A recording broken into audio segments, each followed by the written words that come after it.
All right, Cowboy Nation. I missed half of the game, but we back in this thing. Let's get this thing going one way or another. Let's go, Cowboy Nation.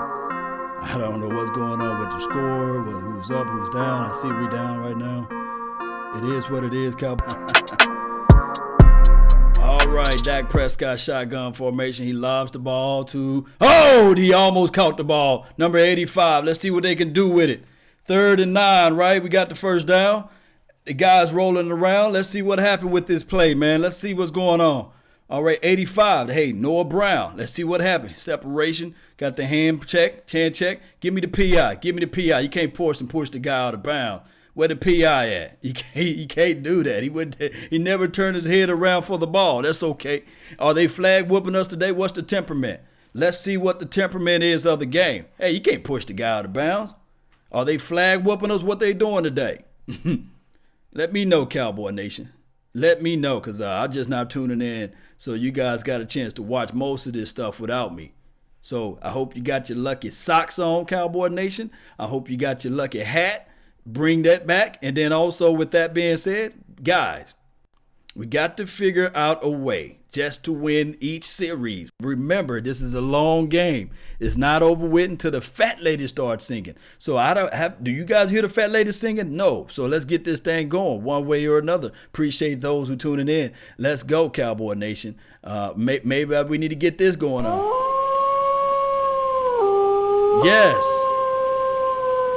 Yes, Cowboy Nation. Y'all feel this thing. Y'all hear this thing. Let's go, Cowboys.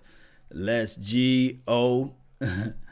Let's see what we can do to get things going in the right direction. You guys know how this thing, y'all know how we triculate this thing. Yes. Let me know how y'all feel, man, about this thing going together all together collectively. Shout out to those, man. Don't forget to put down your score prediction. It's not over with yet. Also put down where you're from. I'd like to see that. Also put down who you think going to win the game or beyond the score prediction. Put down that too. I like to hear that. I like to see that. Yeah, we tuning in. Appreciate those who've been following the channel for a long time. And let me pull up the chat box, man, because you know how I get down for like 4,000 pounds. We know how we got to get this thing going. Jamal, I see you, fam. I see you, man. Thank you for tuning in to the nation. And while that's pulling around, let's see who else we got over here. The Law Nation page. Appreciate you, man. We live on Twitch. We live on the Periscope right now. If you got a Discord link, shout out to Kev, man. Appreciate you for joining in. New Mexico in the house. Jones, what's good on? Dez. Brian, what's good? Thank you for tuning in. New Zealand, man. We everywhere. We are around the world. You know what I mean? And I love to see this, man. I love to see this stuff, man. All right, so what's the temperament of the game? Because I'm just not getting back into the foes, man. I'm really let's see what we can do right here. All right, so shotgun formation. Let me move my Jazz out the way. It's 3rd and 9. They didn't call PI on the last call. We had close to the 40-yard line. We on our side of the field. Let's see what they're going to do with this. Step back, 1, 2, 3, step drop. You got to get the ball out. Didn't get the ball out. Good defense by the Colts. Lewis sacks them for a major loss out of field goal range. They're going to have to punt kick this thing. Oh, man. It's crazy, man. The bad mojo is feeling right now. Let's see what happens. Shotgun formation. Pressure up the middle. Yay. Who's 61? Who is 91? Who do we got out there as far as offensive line? Not looking good upside the middle, man. All right, so already 2-minute warning. My God, man, what's going on, Cowboy Nation? I need to get this thing back. Croc, man, the mojo is gone. Oh, man, claps Jason Garrett. Leave him alone. Leave Jason Garrett alone. We still live here. We still going to get this thing going one way or another. Thank those who tuned in, and I'm just tuning in late. So you can blame everything on me because I changed the thing. But look, people, it is what it is right now. It is what it is. The most profound statement of all time, right?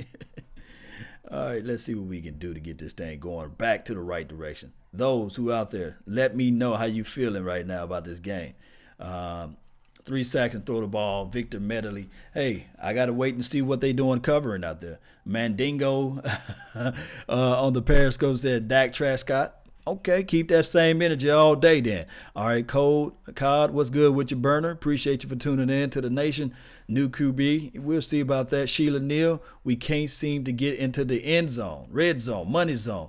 Hey, we'll see. We will see about that. Let me see if I can help everybody out, man. Appreciate each and every last one of you guys for tuning into this thing. Just bear with me while I'm setting up everything on the fly. So so bear with me, man. Bear with the nation. Let me see. Restream chat. Bam. Put that there.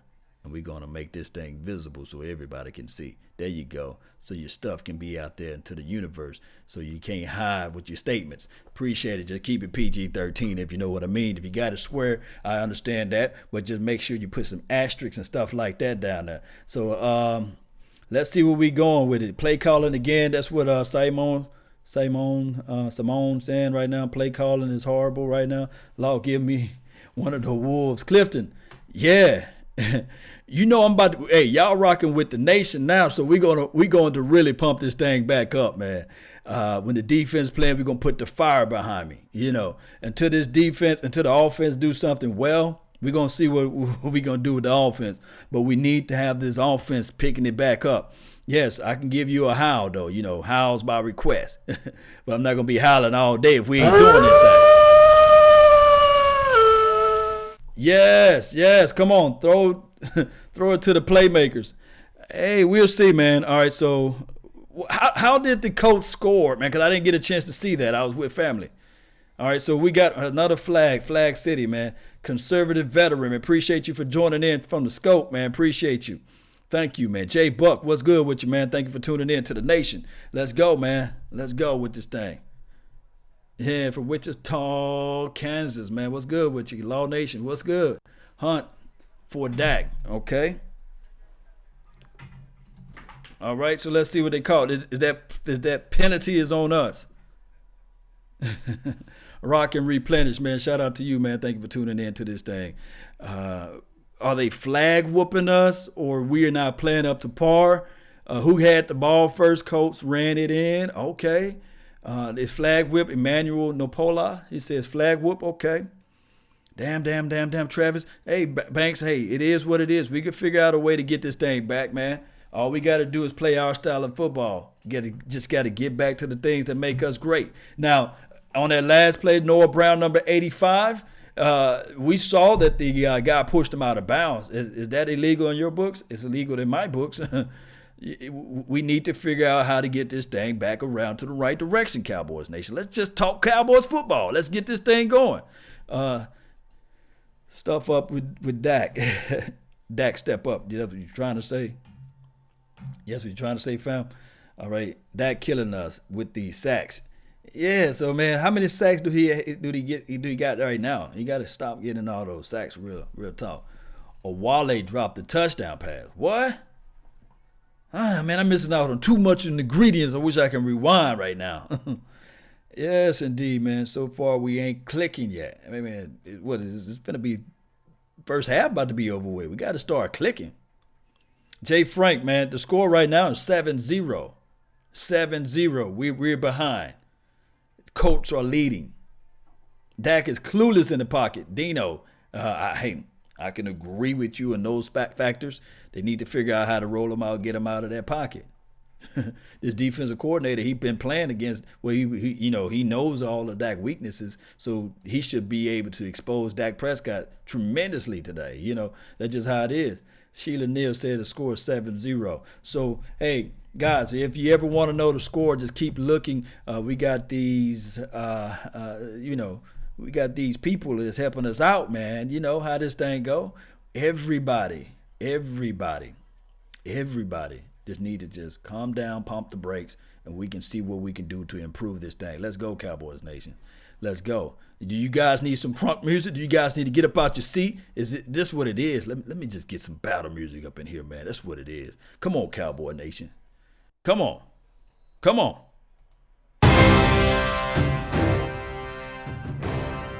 Let's go, Cowboy Nation. Let's get this thing going one way or another. Come on. Let's go. Get them down. It's possible, guys. It is quite possible for us to get this thing back. One turnover, one takeaway, one fumble. Y'all smell it? It's coming around the corner, baby. It's coming around the corner. Let's go. Let's get this INT. Let's get it. There it is. Oh, man, that Hilton, man. See, they playing those mind games. They saying he wasn't playing, but now he's out there. That's what it is. All right, so let's see what we can do to get this defense turned around. Let's go, defense. Let's go. Let's go. There go 90. This little dump ball pass right here. Let him get out of bounds. Let him get out of bounds. That's cool. 1 minute and 9 seconds left on the clock. It's second quarter. Let's see what the Cowboy Nation can do and will do to stop this team. Let's see what they can do as far as bringing in that extra to make sure that we're going to make them pay. Cowboy Nation, don't fold up like lawn chairs. Let's get this thing going, Cowboys. Let's get this thing going. Let's go. Let's go. We got to figure out a way. We got to figure out a way. We got to. That's just the name of the game, fam. That's just the name of the game. All right, so shotgun formation. Luck drop back. Oh, look at my boy ran. Almost there. What the world? He found an open spot in the zone. Number 94 was there. He was there. All right, so we got to figure out a way to really slow these guys down. We do. We got to. Don't let them score. They just passed another little deep pass down the middle. Hey, they found a spot in the zone. Let's see what we can do to stop this thing, slow this thing down. My goodness. Cowboys Nation, what you going to do now? 1 minute left on the clock. Timeout. Second quarter. I think the Colts get the ball back. They're 7-6. They got their backs against the wall. They win this game. They get closer to the chance of getting into the playoff for them. So we're 8-5. All we got to do, we injured on this offensive line. We got to get these guys back into the mix. Our defense is trying to do something.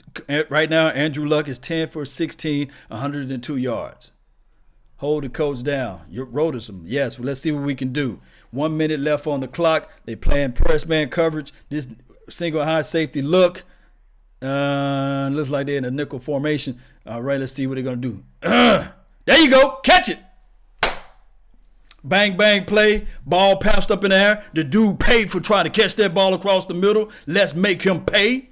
He's wobbling, getting up. We hope that he's all right, Ebron. But this defense, look, we're gonna will this team back with positive energy, with positive mindsets. Let's go, Cowboys Nation. If Heath would have just went for the ball, boy, that would have been an interception. Yes. This would have been an interception, but it is what it is. Come on, Cowboy Nation. 2nd and 10 right now. Let's see what they're going to do to get things going in the right direction. One way or another, let's go. Don't count the boys out, baby. All right, they're going deep. They're going for the juggler. No. We played sound defense. A Woozier against Hilton. He's shooting under the Kimbe McTumbo finger. No, not in my house. Not today. Let me see if Woozier got his head around. Nah, if anybody was pass interference, it was on number 13 pushing off. Hey, my guy, number 24, got a right to the spot of the ball. He turned his head around. Yeah, he did that. Ain't this right, Boog Thomas? Appreciate you, man. Thank you for tuning in. Fred Woods in the house. What's good, fam? Manster, 54. Yes. Let's go, Cowboy Nation. Let's go. Bashier. Appreciate you, man, on the scope. Let's see what we can do. 3rd and 10. 48 seconds left on the clock. Let's go. Let's get this turnover. Ooh, they blitzed number 54 in the house. 54 almost got home. Look at this defense now. Oh, they put flags on it. They going to flag whoop us again? Come on now. Holding number 30. You can't beat them all, man. Let's see what happened off of this play. All right, let's see where the hole was at. Okay, ship, off the line, off the release, space. Okay, well, he did held a little bit on there. Yeah, he did held. The initial contact was from the slot guy, but it's still good, man. Funky chicken. My goodness, bull sugar, man. The analysts love the Colts. Come on, man. They favorites right now. They got to make sure they make their money back from Vegas, man. Come on. Come on, give me my hold on number 90. Give me my hold on number 90. Where my hold at? Come on, give me my hold on number 90. You see number 90 being held, man. Come on now. Ray Charles, Stephen Warner, and everybody, mama, uncle, cousin can see that was being held right there. Come on now. But no, that's okay. That's okay. I'll put it on Twitter later on today then. How about that? Man, come on now. I mean, even number 90 doing like this. Come on, man. You got to let me go. No holding. That's all good. It's all good. It's all good. 2nd and 2, 34 seconds left on the clock. Andrew Luck is looking like he's determined to try to score. And it looks like we got, like I said before on my Instagram, every freaking week we got to play against 3 teams. Every week we got to play against 3 teams. And let me tell you why. We got to play, for example, this week, we got to play against the Colts. We understand that. We got to play against the Zebras. We understand that. And then on top of that, we got to play against Roger Goodell. We got to play against those guys. That's just how it is. That's just how it is. For real. Ain't that right, Samoan? That's what it is. Look. Oh, so that wasn't hold on number 94 again. I mean, how often can these guys hold our guys? What kind of vision are you guys seeing the same thing that I'm seeing? Yes, this game sucks, man. It's already in the history books of what they're doing to flag whoop. I hope this guy missed a kick for all of this crazy stuff that they're doing against my team. Let's see what they're going to do. And I can't stand that coach for the Colts anyway. You know, I can't stand him.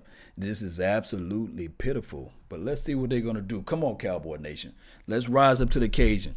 Let's see what they're going to do because we got to play against 3 people. 3 teams this year, every year. Zeke fined 2 times last 2 weeks for what?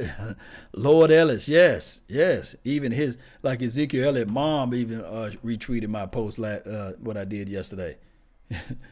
Look, hold on number 74. Goodness. Hold on number, they gonna call it now? They better call it now.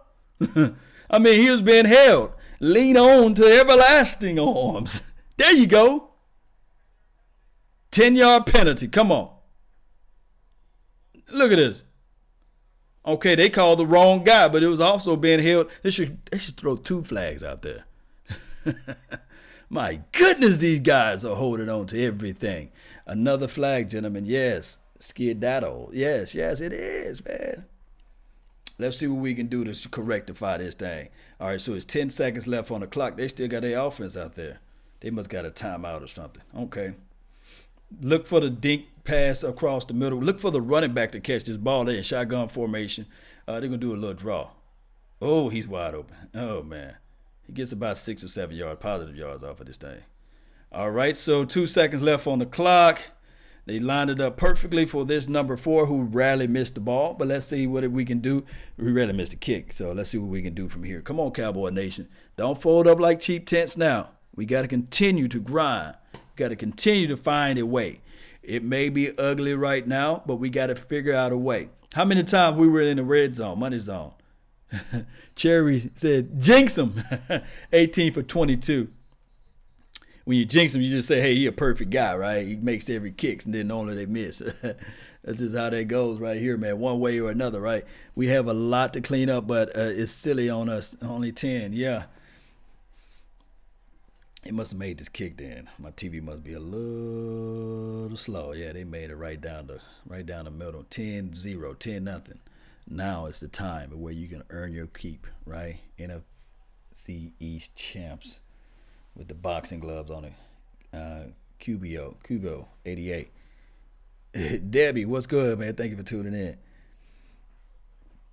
in. Oh, they blocked the kick, so we was in the money zone that time. All right, and then what happened on his second play? We went for it or something. We was in the money zone. All right, let's see what we can do about this.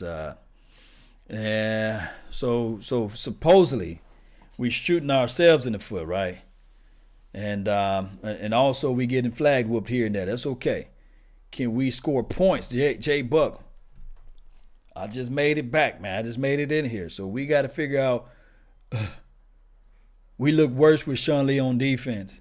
Can anybody, Texas T346 said that? Can anybody confirm that? Did we look bad when we had Sean Lee out there? Because I have yet to see anything. Let me see what's going on over here. It looks like the Bucks are down. It looks like the Ravens just scored. So it's 10-9 there. They 5-8. Baltimore 7-6. Let's see what Chicago is doing. Let's see what they doing out there. Ooh, man, they smash Aaron Rodgers. Ooh-wee. Chicago looking for real, man. Chi-Town, get down. All right. Chi-Town, get down. Tyreek Cohen. It looks like the Chicago Bears look like they for real, man. 14-3. Don't look good for us, man. Sheila Neal, what's up, man? Shout out to you. All right, no points on the opening possession. We got a chance. Okay, Cherry. We'll see about that. Shogun, what's good with you, man? Garrett needs to get after these refs, though. Yes. It's one of those things, man. Appreciate those for tuning in to this thing. We got to figure out how we can turn this thing around, though. We got to turn this thing around. And let me see if I can do. Okay, good. We're going to flip back and forth between these two. All right, so Love and Aries, appreciate you for tuning in. One and Don, what's good with you? Trey F. Kennedy. Trey, man, what's good, man? Tell me, man, what y'all think about this game?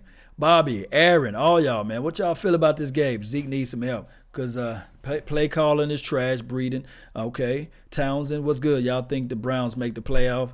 Look, we've gone to that level. we started talking about the Browns, right? I think the Browns, I think they can make it. I think they probably can make it. Got to stop running on the first, so predictable first down. Let's see how they make the second half adjustments. Tennessee look like they are going to beat the Derrick Henry is nasty today. He just rumbling and rolling over all of the Giants. Man, Tennessee is up, so they can put the Giants out of their misery with a win. The Redskins are down. They can put them away. So the Eagles looking like, hey, Dallas lose, we win, we have a chance. So we got to figure out a way to just stuff this thing out. Love and Aries, don't become nervous. I'm going to see what's going on. I'm seeing the first half highlights now. All right, so Allen Hurns, back shoulder fade, that was off. Dak Prescott in the money zone. Oh, come on, Wale. Jamez Olawale, what's good? Oh, okay, we was down there then. We still having red zone issues, red zone woes. That's what I'm showing. They're showing the highlights. So we still having those issues. But what I like is for the fact that even though this is not me making excuses. I always have to put a disclaimer out there for the coaching staff and for Dak Prescott or what have you. I do like to see those little few new wrinkles out there. Jamez Olawale, at least they attempting to throw the ball to someone else when they get to the money zone. It's just the fact that we didn't punch it in. So for me, I think that they went for it on fourth down and they didn't get it, right? So this game is closer than what it appears to be. So 10-0 now. We gotta figure out a way to snap this thing back around. Dak is holding on the ball too long. Savage Time says that, and Olawale shaking my head. Yeah, that was a touchdown. It was right in his fingers. It was right in his mittens. The ball touch your hand, you got to do what, guys? You already know. You got to catch it. Linehan, the worst equals worse than the Giants. Hey. Linehan for the Giants head coach. Anybody have any hopes and dreams for that? Yes, indeed. What's up, Aaron? Appreciate you for joining in. Thank you for tuning in to the Nation. Schultz, what's up, man? You on a Periscope as well, man. Appreciate you, man. Love and Aries at 728. Stop it. Fire OC before this season. Man, I can name thousands of people, man. Virginia Finest, salute. Appreciate you, man. Appreciate you. Thank you for tuning in. Look, this is the thing. We do need to see more emotions. We do need to see more play actions. We do need to see those things in order to get things going in the right direction. Law 100%. What's up, man? Lanahan needs to be fired. This is from my guy, Young Money Wilson. We will see, though. We will see. Don't forget, guys. Hit that like button. Share this content. Subscribe to the page. I always try to get to at least 100 likes. If I don't get to 100 likes, man, it just makes my day miserable, man. It makes me feel horrible inside. It makes me just fold up like a wallet a little bit. So get that likes up, man. Hit me up, man. Let me know. Join that Instagram too. Man, that way you can see me live in raw action. I jump on crazy time during the Instagram time. Then also, I'm also on, I said also. I'm on Twitter too. Hit that Twitter page up, man. Help a brother out one way or another. OC is predictable. Todd, he's saying a predictable OC. Yes, Jamie, what's good, man? And hey, right now I'm live on Twitch. We're live on several other platforms. If you guys are on other platforms, don't forget that we bring in everything from the Cowboys experience, Cowboys XP. You see the icon up there on the top left-hand side of me or right-hand side, however you want to look at it. It's right below Law Nation logo. Now, what the Cowboys experience do out there for everyone, it gives you chances and time to be around into the mix of everyone. Talking about with the Drew Pearsons of the world, where you get the chance to be with the Jalen Smiths next year. We're going to have some deal working out with Jalen Smith, Rod Smith, Jeff Heath. Man, we got all these guys around, especially Travis Frederick, Zach Martin, all those guys, man, in arm reach abilities. And I'm trying to work out something with us right now with Joe Looney.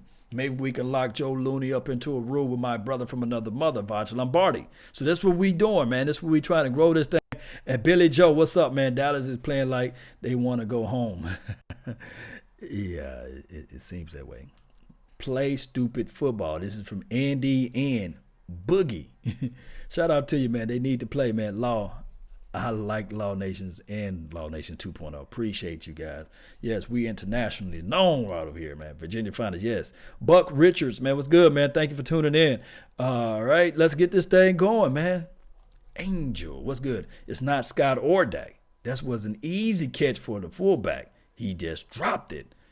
I agree. From looking at the highlights. I didn't get a chance to see it live like 95. We're looking at the highlights.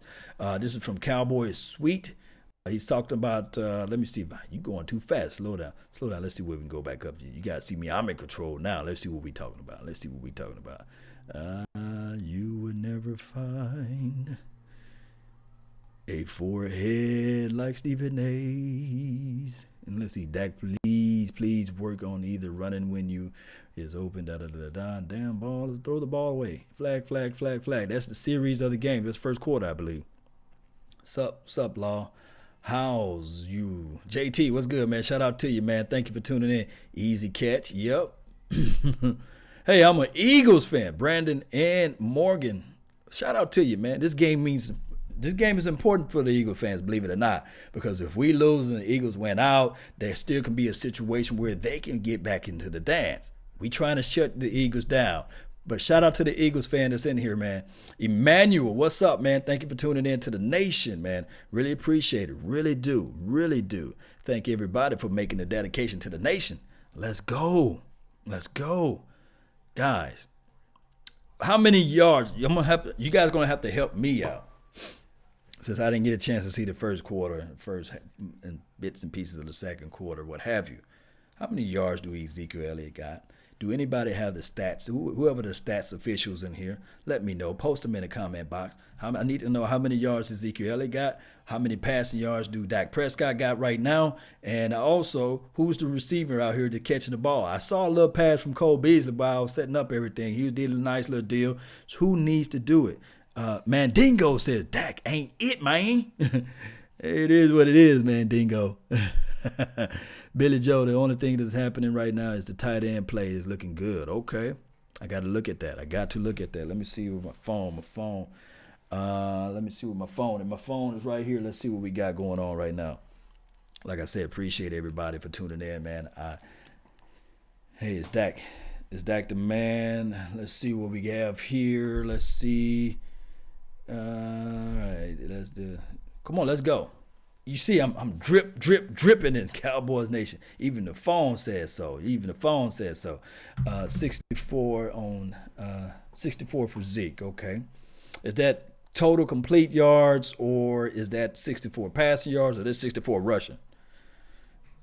60 plus 120 passing yards for Dak. So that's decent right now. It's real good for Dak for 120 yards. Real good. But we need to capitalize, baby. We need to capitalize. Zeke 65 yards. So 64, 65 yards. Is that rushing or that's catching? Or that total yards? What's going on with that? Oh, okay. Somebody got it right here. 54 rushing yards off of 10 carries. 11 for 20 for 101 yards for Dak Prescott. This is from Young Wilson. Okay.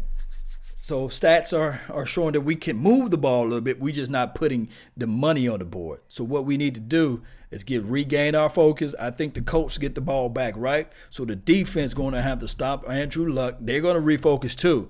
So the defense got to stop whatever they're doing, because I think they're crafty enough with the running back passing the ball out of the backfield. So they're crafty enough to do those things. So we're going to have to improve that portion of our particular defense. Stop Marlon Mack for catching the ball out of the backfield. Maybe we can get a quick 3 and out, and then just continue. Do not rush it. Run the rock with Ezekiel Elliott, because I think, do anybody got this right here? See, you guys are helping the nation out. Do anybody know his average yards per carry for Ezekiel Elliott? If you guys can figure out and find that right now, let me know.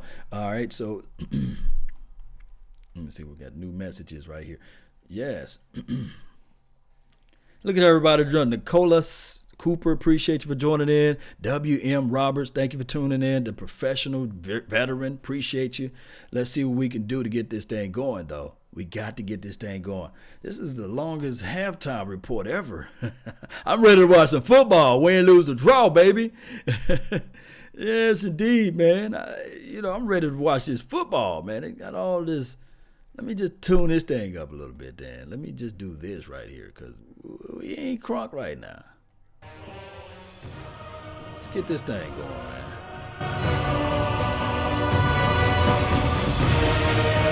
Come on, Cowboy Nation.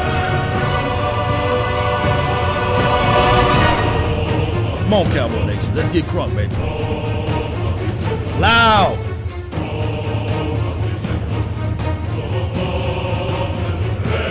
Let's go. We're down. Our backs against the wall. They counting us out right now. Stephen A. Smith just grinning. He's laughing somewhere on his couch. Shannon Sharp. He got his mouths and his yak. Let him choke on that stuff right now, because we about to come back. How about that? Yes. He's calling it right now. That's what we talking about. Let's roll with it. Let's grow this thing. Cowboys Nation. Let's go.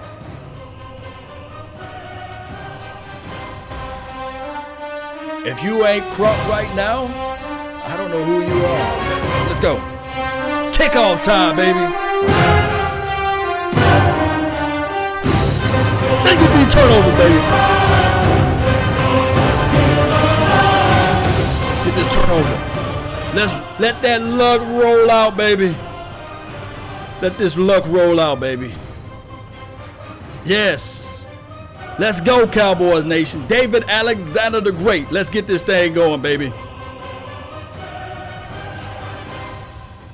Let's go.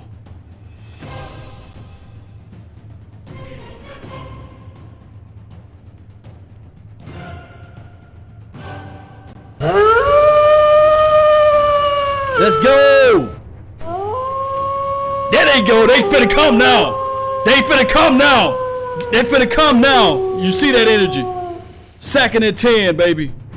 I'm here now. The law is here now. It looks like the refs are practicing throwing flags out right now. It's all good. Let's go, baby. They threw another flag. Man, they're gonna throw so many flags out there. They're gonna have a king-size comforter, all in gold and yellow, whatever the flag color may be. But let's go. Pass rush got to get home. This defense got to get there too, as far as turnovers and takeaways. If our offense can't do it, then come hell and high water, this defense going to do it. Yes, we the hot boys. You see the flames behind me. Let's go, Cowboy Nation. Let's go.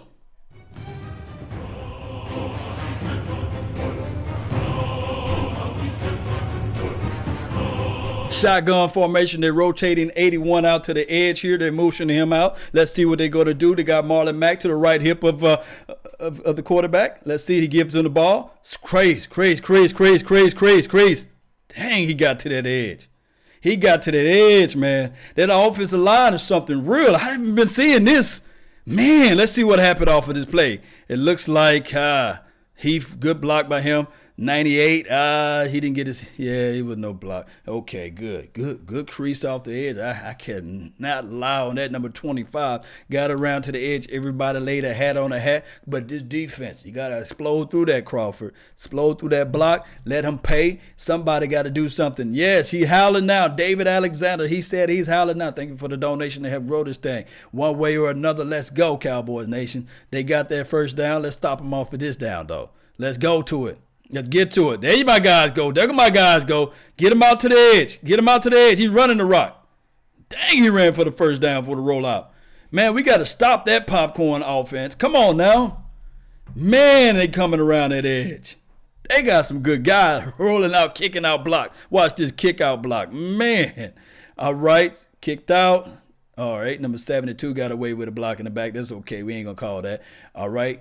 It is what it is. Man, hey. It is what it is at this point. It is what it is. Come on, Cowboy Nation. Let's figure this defense out. Come on, they at their halfway point. Motion number 80 to the opposite side. Bunch formation to the right. Luck is under center. Combo throws the ball for he overshoots number 13, who got the separation. Who, if he had a little bit less air under it, it would have been touchdown. Let's see what happened off of this play. They slide AB around here.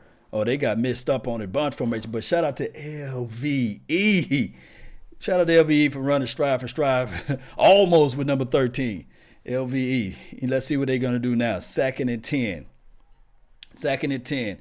Paid the refs. This is David Alexander the Great. But let's see what we're going to do to overcome the payment from the refs. All right.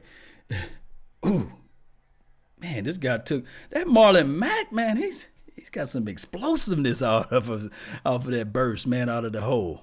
He gets 6 yards. 3rd and 4. Money down. Watch out for the rollout, because now you got a mobile quarterback who can actually roll out. If I'm the offensive coordinator, I would put him on a run. I would do at least some RPO action. I might even go back under center again. Let's see what they're going to do from this formation. They got a nice little offensive line play from here, so I might give them a combination of lining up the guy under the center. Let's see what they're going to do. They got him in shotgun formation, though. They motion everybody, call it empties. It's spread out. All right, so the ball should be out right by now. Yes, it's out. And they killed us, man.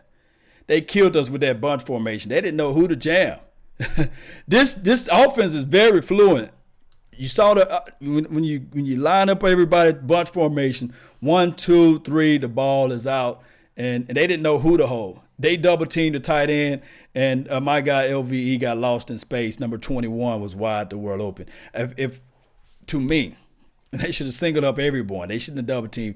LVE should have trailed and stayed with the actual running back. So let's see how they're going to correct this. If not, it's going to be 17 to nothing. Come on, defense. Come on, defense. Come on. Shotgun formation, putting the ball. Ooh, gashed them. Oh, no. They killing us because they ran the same play that they did earlier. They going back to their bread and butter. They killing us. They gashed us right up the middle. Man. Oh, my goodness. What happened? Oh, man. The blocker got to the second level. Everybody bouncing off the body of Marlon Mack. Man, this is nasty right here. Jeff Heath is on the ground. He baptized Jeff Heath. He baptized number 25. Shotgun formation. They rotate. Ooh, he gashed us again up the middle. I can't watch this. I cannot watch this. Oh, my goodness. It's nasty. It's nasty right here. He gashed us. We get no pressure on the inside. We get no pressure on the inside. Watch this. All right, so boom, combo block. Boom, hat on the hat. Oh, LVE climbed too high into the pocket. Yeah, he get creamed. Oh my God, Jeff Heath didn't climb up for that tackle. Ooh. Power rush up into the inside. I think, you know what? you know what? They came to play us. They know too much about us. I can tell you right now. They know too much about us. Shout out to Matt. Matt Eberflus like, look, you know what? You want to destroy the Cowboys? I know where their weakness at. And they said, come on, talk to me some more. And he said they play that soft cover 2 defense. And on top of that, they got no dogs up in the middle. I know Antoine Barbecue Woods, he's there, and Malik Collins, he's there. But, hey, if you want to destroy the Cowboys, let's run it right at their core.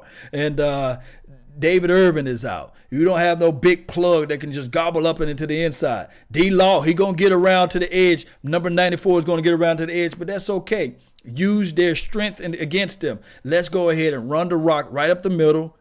Teams rarely do this. Don't worry about trying to nickel and dime it on the outside. And then on top of that, they acceptable for the play action, meaning that they fly out so well to the ball. Let's kill them with our slot guys up in the middle. That's from what I'm seeing this is my evaluation for this first half. For the second half of the first third quarter in the first few minutes. That's what he's doing right now, gashing us right up the middle, play action with the running back, sliding him out into the inside and throwing the ball right up the seam. Remember, in a cover 2 defense, the best way to attack this defense are your slants and your seam routes. I haven't seen the first quarter, but I guarantee you that that's what they're doing. So let's see how we can just bounce back. Man, the Hot Boys, we're going to have to figure out something. I hope that they don't have this out here as it relates to this right here. A recipe on how to beat my boys. I don't want that out there. Yes, a lot of holding on shotgun. Yeah, you get that too. Jason Kojak says, eye opener. Man, we can't wait for next year. Yeah, next year, this is what the Cowboys should do. We should still get a nice, nasty defensive tackle. Hey, I think the ship done sailed on number 95. We cannot wait for him and wait for him to come back and wait for him to come back. No, we just can't. We can't do those things. Need a dominant 3-tech. We need a dominant 1-tech as well. We need somebody that can just be that burly plug that you plug right there. And he talk like this, because I can't barely move. We need somebody like that. They're sweaty, they're big, like Maybain or somebody, Vince Woolfork or somebody like that can acquire and count for 2 to give, and I'm talking about to give D-Law some breaks, to give number 94 some breaks. Malik Collins does it at spurts. Malik Collins plays well as a 3. And I like what he's doing. But as the 1, come on now. Let's be real. Let's be real. Barry, better give Barry Church. He's back and he's available. One thing I can say, Barry Church don't whiff on tackles like that. We're going to have to figure out how to tackle a little bit better. Put the base defense out there. At this point, Chris, I don't know, because we're such a liability with our base as it relates to that Sam linebacker out there covering out in space.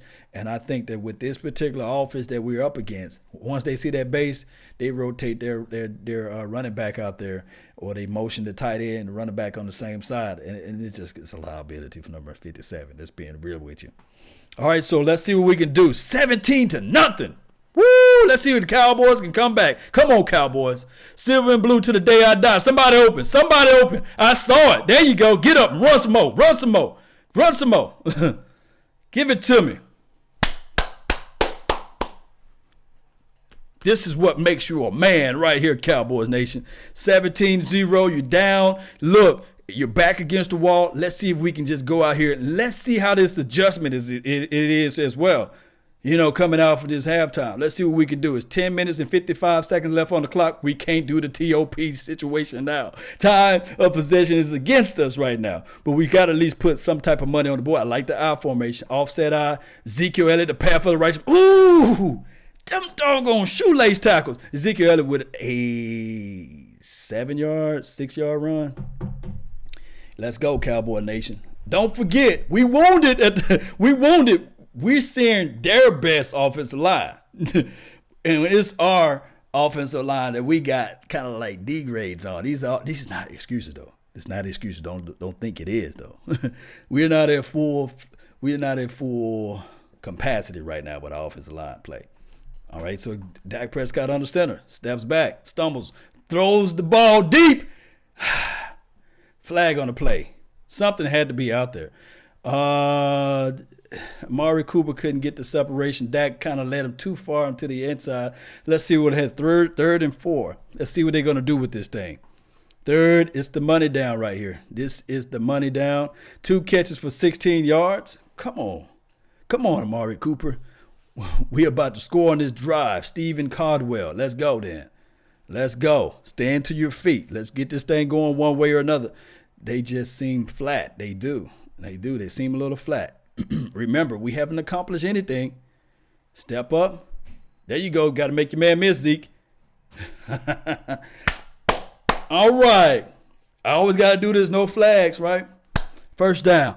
Let's continue to march it down. Let's continue to march it down. So it looks like the Ravens scored again. They're showing a little replay of the Ravens versus the Buccaneers, 17-9. So let's see. That hurts the Tampa Bay Buccaneers. Maybe that rips out their heart. Maybe they have nothing to play for the next game, and we just do the same what they're doing to them. It's a home game too, so we'll figure out a way. All right, so 1st and 10 right now. The ball is at the helmet. All right, Dak Prescott drops. Nice little back shoulder. Nice little back shoulder. Okay, the coop. The coop machine is going and no flag. That's what I'm worried about. Every time we see this thing going, we're looking at the flag side of things. Play action bomb. Yes, John S. If they do this play action right now, because they're expecting to see Ezekiel Elliott run this rock right about now. Let's see what they're going to call up and draw up. Let's see what they're going to call up and draw up, baby. Let's see. Let's see what we can do. Play. They put the ball in the belly of Zeke. Bam, battering round. All right, so it's going to be another 3rd down and short. Let's see what the Cowboys are going to do to stop this. The Coopsters, baby. Shady back. Let's see what we're going to do, man. Appreciate you for tuning in to the nation. They better not move Cooper out of there. 3rd and 2. They move him out. They put in Hearns. So now Hearns is out there. Number 17. Let's see what the Hearns can do for us. Can Hearn brings the burns? You know what I mean? 3rd and 2. So it looks like Ezekiel Elliott's the deep back. Play action. Play action. Wide open.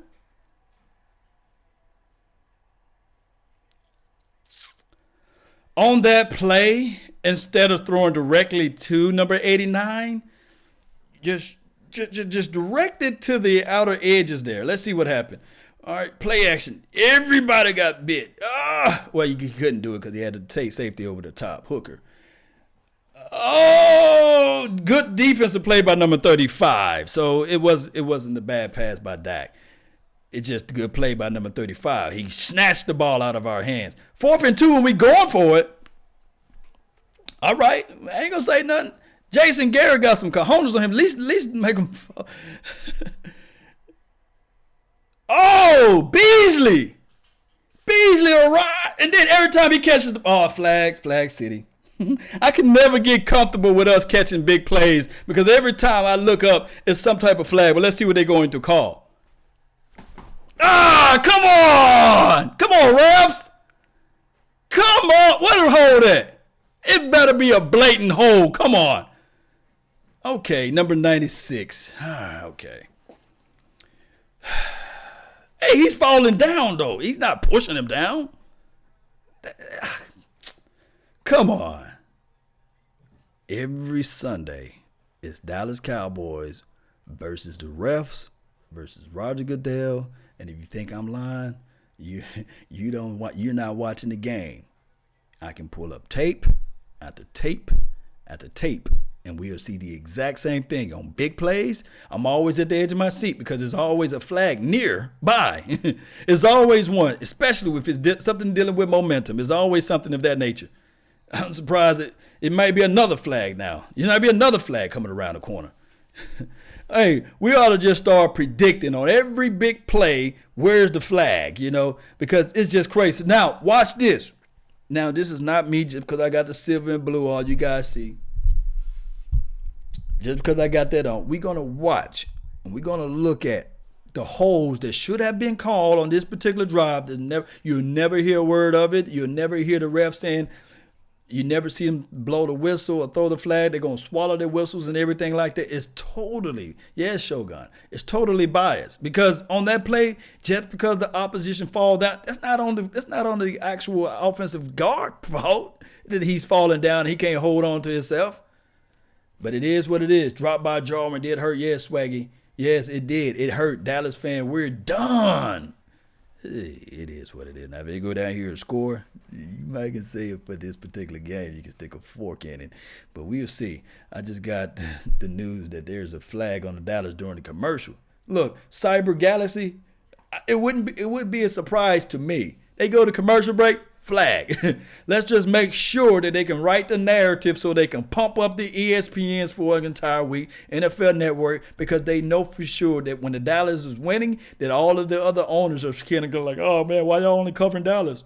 And why y'all only talking about this and that? And it is what it is. Remember, matter of fact, I'm going to add in another caveat. We play against 4 teams. We play against the refs, the actual team that we playing, Roger Goodell, and the other NFL owners, because it was the other NFL owners as well. When Ezekiel Elliott was going through his situation, they were saying like, wait a minute, I'm appalled at what Ezekiel Elliott has been doing. So what we want to do is we demand that he gets suspended.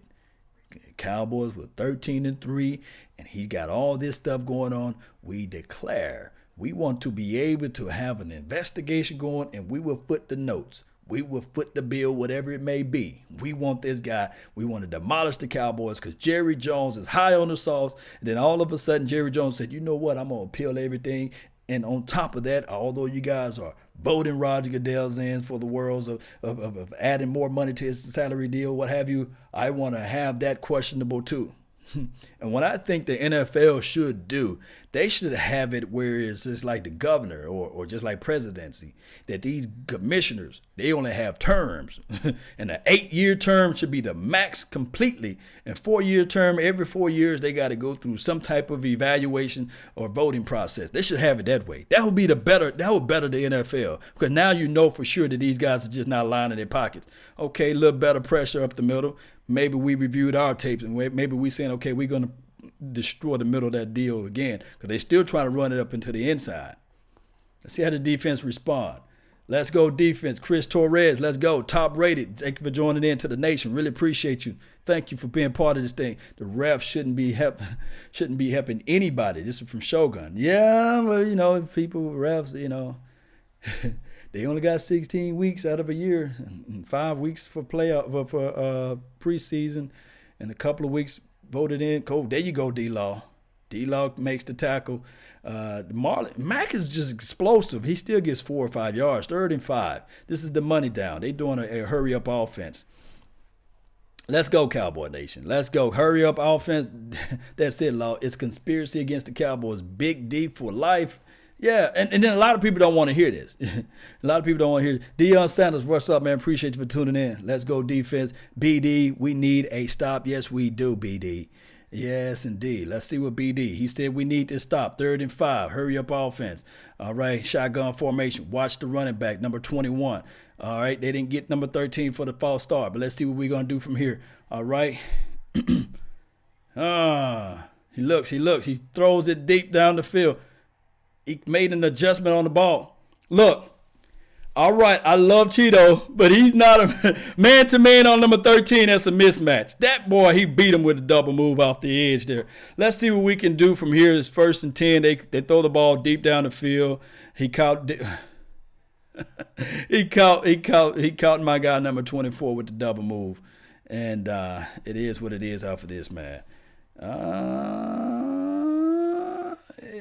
LVE Jones got in the way. I don't know if the ground touched the ball or what have you, or the ground or the ball helped him catch the ball. I don't know. They're not challenging it, so it is what it is. They hit the 50.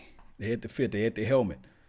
Number 21 get hit in the backfield, still scrambles. Hines get at least 3-4 more yards off of that. Let's see. Let me see. Now they want to show the replay. He got his hand up under the ball. The ball didn't jiggle enough for them to overturn it. That would have been a wasteful flag. I mean, we already know what would have happened if we were to challenge that ball. John Smith said, shaking my head, Frankie, what's good, man? Thank you for tuning in. Bend but don't break. We doing a lot of bending, man. All right, so let's see. 90, where my hole? Man, give me my hole on number 90. Please just call the flag. Just don't pencil whip the guy without flagging him. Come on now.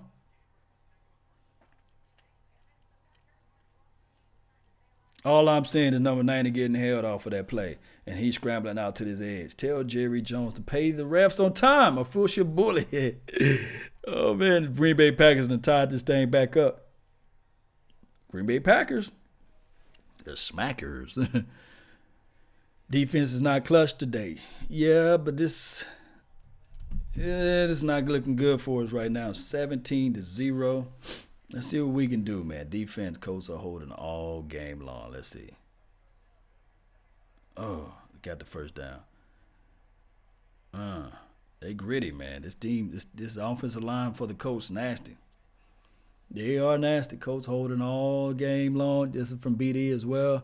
Yeah, John S. Yes, he moved. Yeah, he moved. They didn't call it. You know, it is what it is. For his false start on the number 13 earlier. Yeah, he did. What's good, everybody? Emmanuel, shout out to you, man. Thank you for tuning in. Let's see what the Cowboys can do now. How can we turn this thing around? Let's go, Cowboys. They moving the ball at will, and this is scary for us. Ooh. We need a turnover real bad. We really do need a turnover real bad right about now. And they are running the rock right in the inside of the pressure, right up the middle. Them boys are laying hat on hat. 57 is blocked, base defense. Gregory is blocked. 38 gets to man. They taking it right to us, man. Tackling is garbage this game. We're holding literally on every single play.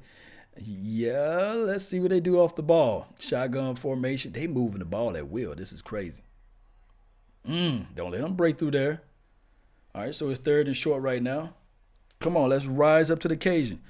All right, so it's 73-yard rushing for Ezekiel at 29 receptions, 102 collective yards. 2 touchdowns for Marlon Mack, though, 104 yards rushing, 10 receptions. So let's see how we can get this thing back into the mix, man. We got to figure out a way. Cyber Galaxy said, yeah, I think this is all day long. This is going to be one of those games where I don't know, because it's going to be 4th quarter real quick. They doing the TOP. Oh, man. Long hole. We try to give it to LV. All right, so let's not dance, guys. We stop them. That's good. It's 4th down. So let's see how we can respond back to everything, because they still in field goal range, right? Let's see. Sheds his block. He didn't get home. So 55 is able to shed block, get downfield, and make the tackle. All right, so this is what we need to do from here. Let's see what they do. They might just say, heck, man, we'll go for it. 44-yard attempt. Let's see the kicker. He's automatic, man. He going to make this, right? We need to get a block.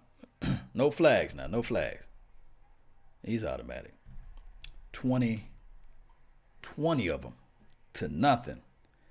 Oh, say can you see? All right. 20 to nothing. All right. So what we need to do from here is at least put some type of points on the board. We need to have some type of optimism going on with the Cowboys Nation. Whether it be, believe it or not, whether it be a field goal, we need to put some type of money out there. How many times have we been in the red zone, guys? Put that down in the chat box, man. Please put that down in the chat box, because the defense is not getting exposed, but it's just one of those things where we got to figure out how this defense can just make better plays inside. Because right now, they methodically moving the ball, and now some of those balls on those passes, nothing I can say about that. Nothing I can say about that double move on Cheeto. He got him to 3rd down. They just capitalizing off of that deep pass. So we're not. See, they make a play. They don't get called for holding like that. See, we just did the exact same thing. We get called for holding.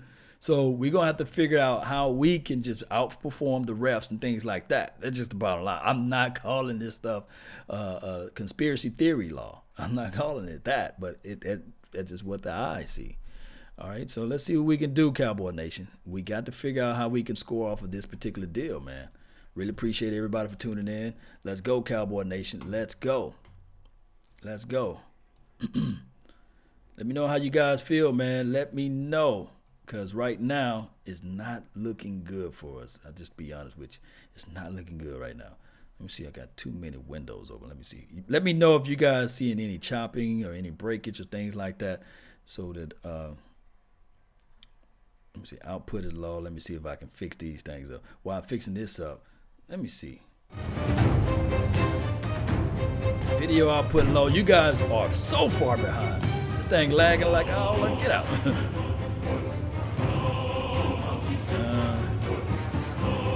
Here. Shades. Let's go, Cowboy Nation. We can make a comeback. We can make a comeback.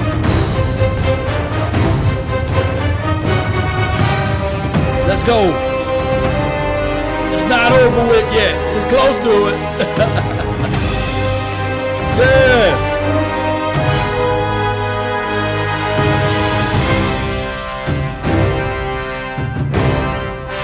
Let's go, Cowboys.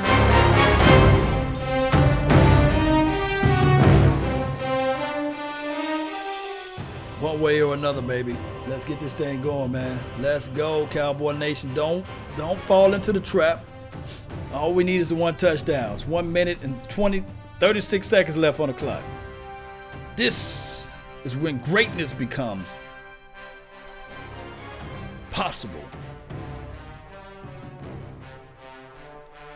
It's okay. It's okay. Let's go. Another flag. I can't. Regardless of what his flag is, man, I'm tired of seeing it. I'm just tired of seeing it. Like, can you guys, the flag of the teams, look, there's a certain flow that goes, whether or not it's a flag on us or whether or not it's a flag on them. It slows down everything, the momentum of the game, the temperament of the game. Sometimes the official needs to see something and know when to call the flag. Sometimes flags are just not even necessary to call on certain factors. And we already know that this team that we're playing against, they got their backs against the wall. But come on, they don't need to sell it this much. They're trying to make sure they make that money back from last week's and the weeks before that. So shout out to those that's in the chat box. Really appreciate everyone.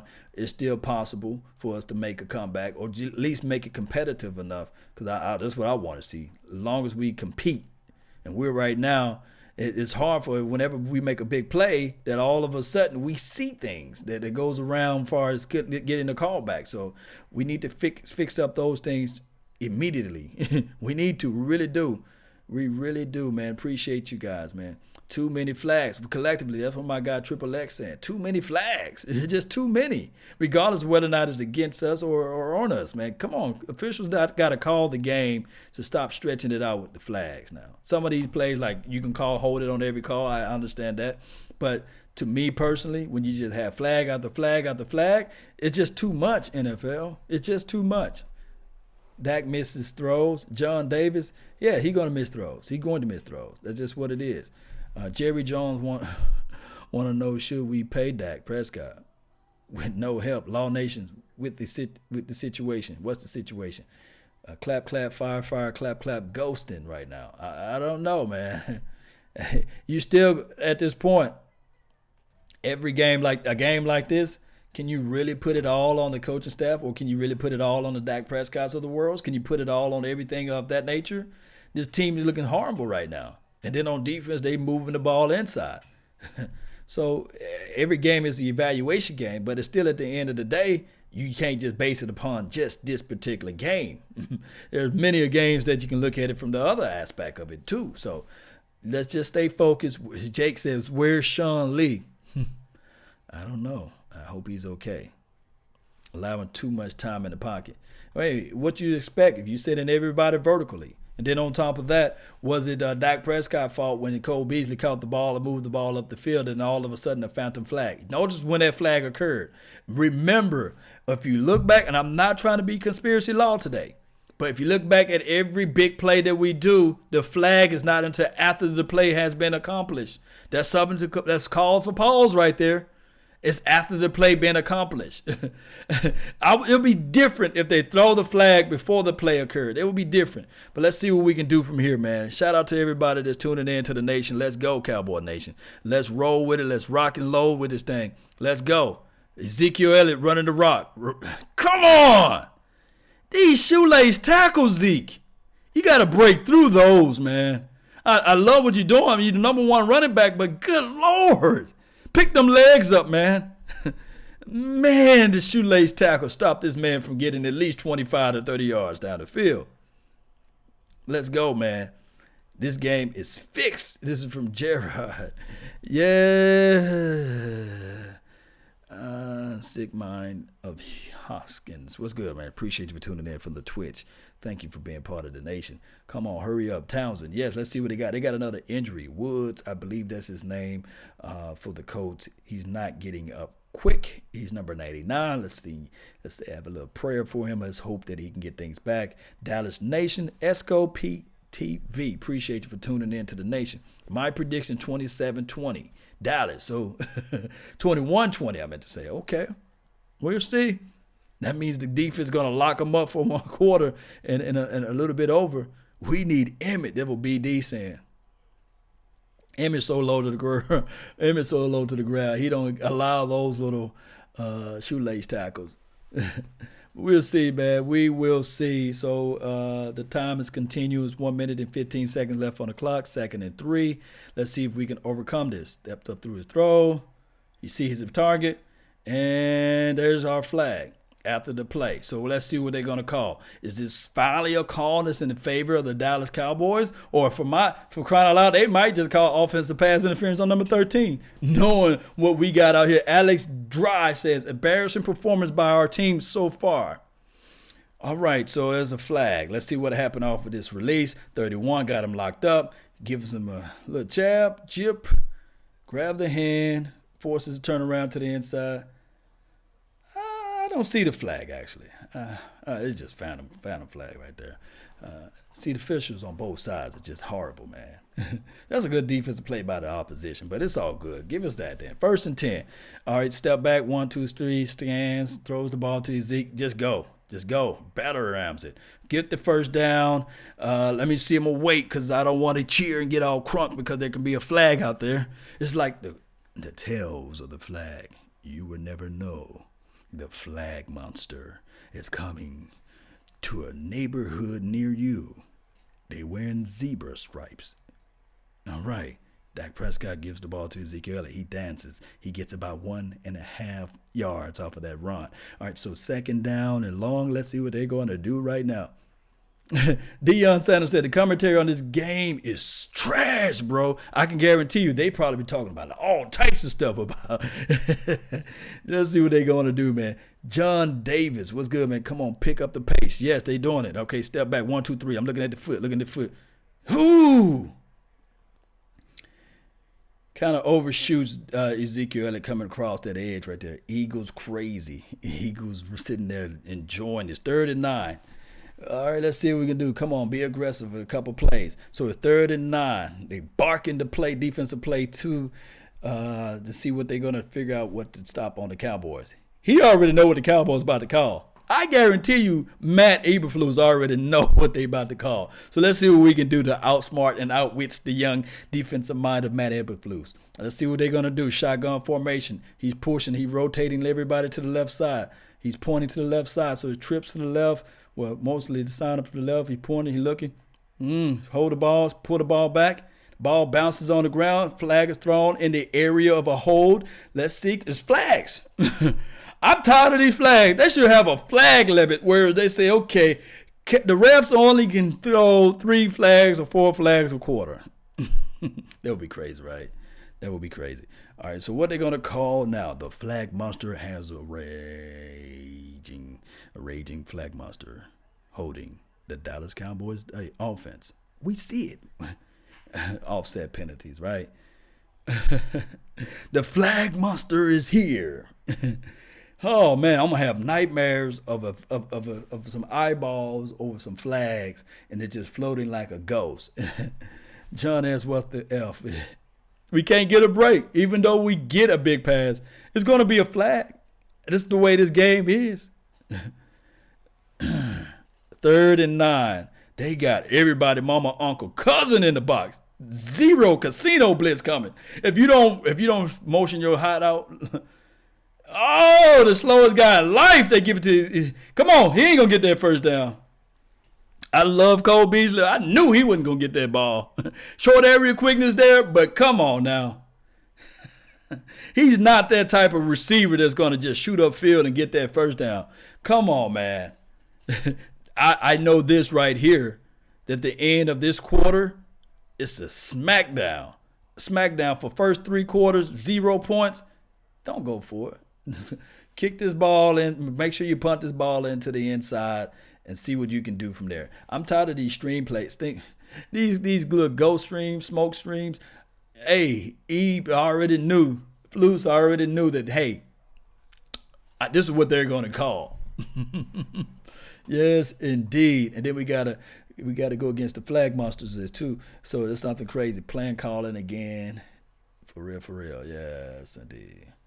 Yes, I'm about to throw up DJ Cobbs. No, man, hold it in. Keep them nutrients in. Just go grab you some Hennessy, man. This message is brought to you by Hennessy. These flags are comical. Yes, they are. You will never find a penalty flag like ours. Tired of these checkdowns. Man, it is what it is, man. Even if we'd have thrown the ball deep and long, there would have been flag all over the world. That is what it is. Dak take too long to throw. Yeah. It's ruined my day already. Cyber Galaxy, yeah, it would have been nice, man. You know, I said this past Wednesday that we get the chance to put on our hat sizes, get a chance to put in our divisional champion T-shirts on today. But it seems like today, on December the 16th, 2018, only 2 teams came to play today. The officials and the Colts. They are the only 2 teams that came out ready to play. I'm talking about one of the officials' arms should be like Ed Hockeleaf. His arms should have so much strength and veins popping out because the amount of time he threw the flag and the amount of time he should have dimples in his lips and mouth or what have you for the amount of time he blew the whistle or what have you. So they came to play. The officials came to play. And the coach came to play today. Dallas Cowboys on vacation. Dallas Cowboys on vacation. And it's just how it looks like today. I was looking to a W. This was King Laurie. Yes, indeed. So it's 20-0. It would have been nice if we would have had the 20. This poor kid representing the silver and blue on the stands. All right, so 4th and 1. The Cowboys looking like it's a long one too. They looking to go for it. Motioned Ezekiel Elliott back into the inside. He had him lined up out wide. Hey, can I get a hard snap or something? Can we get something like that? They motion 13. You better take for a second to set the play. He rests. He sets. Give me a hard snap. The most pathetic play ever. And then he do the wolf howl. And then he throw up the hooks. Man, it is what it is. Shout out to the Qs, man. So it is what it is. Oh, man. That monkey is crazy. Or better. Yeah, Cowboys suck. Man, they was all over that play. It's 4th and 1. You spread it out like that. You see the guy covered. Why don't you just run it in yourself? That's all they had to do, man. Yes, indeed, like Jack in the Box commercial. No touchdown, no field goal, no nothing. I don't know what they were trying to do. If that was the creativity play that they did on 4th and 1, trust me, I know some people right now that's in middle school and high school could have drawn up a better play. Why not do this? And just hear me out, Cowboy Nation. Remember, I'm talking about when you have a mobile quarterback. Why not? And you have Ezekiel Elliott. It's 4th and 1. yes, the shotgun formation is cool, but why not roll him out, use his play with his legs? At least he give him an option to either throw the ball or roll it out and run it with his legs. I mean, you're going to see that time and time again with what the Colts are going to draw up. They're going to roll this quarterback out. They're going to make sure that, hey, my quarterback can run and also he can throw. Now, of course, Andrew Luck is Andrew Luck. Of course, he can throw the ball down the field. So now you have more options, especially when it's short down and intermediate distance. You can actually do this. You know for sure that everybody is counting for Ezekiel Elliott. You can do counter. You can have Ezekiel Elliott roll one way and Dak Prescott roll the other way. And what that does, and then have your tight end sneak out of the backfield and roll the same way you rolling. Because at the end of the day, it's 4th and 1. You know for sure everybody going to either do what? Crash down to where the quarterback is at or crash down to where the running back is at. It's simple. It's mathematics. 4th and 1. It's easy to get. Believe it or not, if you got your guys that's going to be willing to blitz you on that play. It's just simple math. You got 5 offensive linemen. They only got 4 that's coming down, and then also they got 3. Hey, you just do the quick math on that. Just do the quick math. Let's see what they're going to do now. 3rd and 2. All right, so this is a prime example of what I'm talking about. 3rd and 2. They got empty. They motioned the exact same play. All right, roll, ball out. Okay. Wait a minute. Flag, though. I can't make this up. Flag well after the play is rendered. Let's see what happened off of this play. Somehow LVE thought that he had the interception, what have you.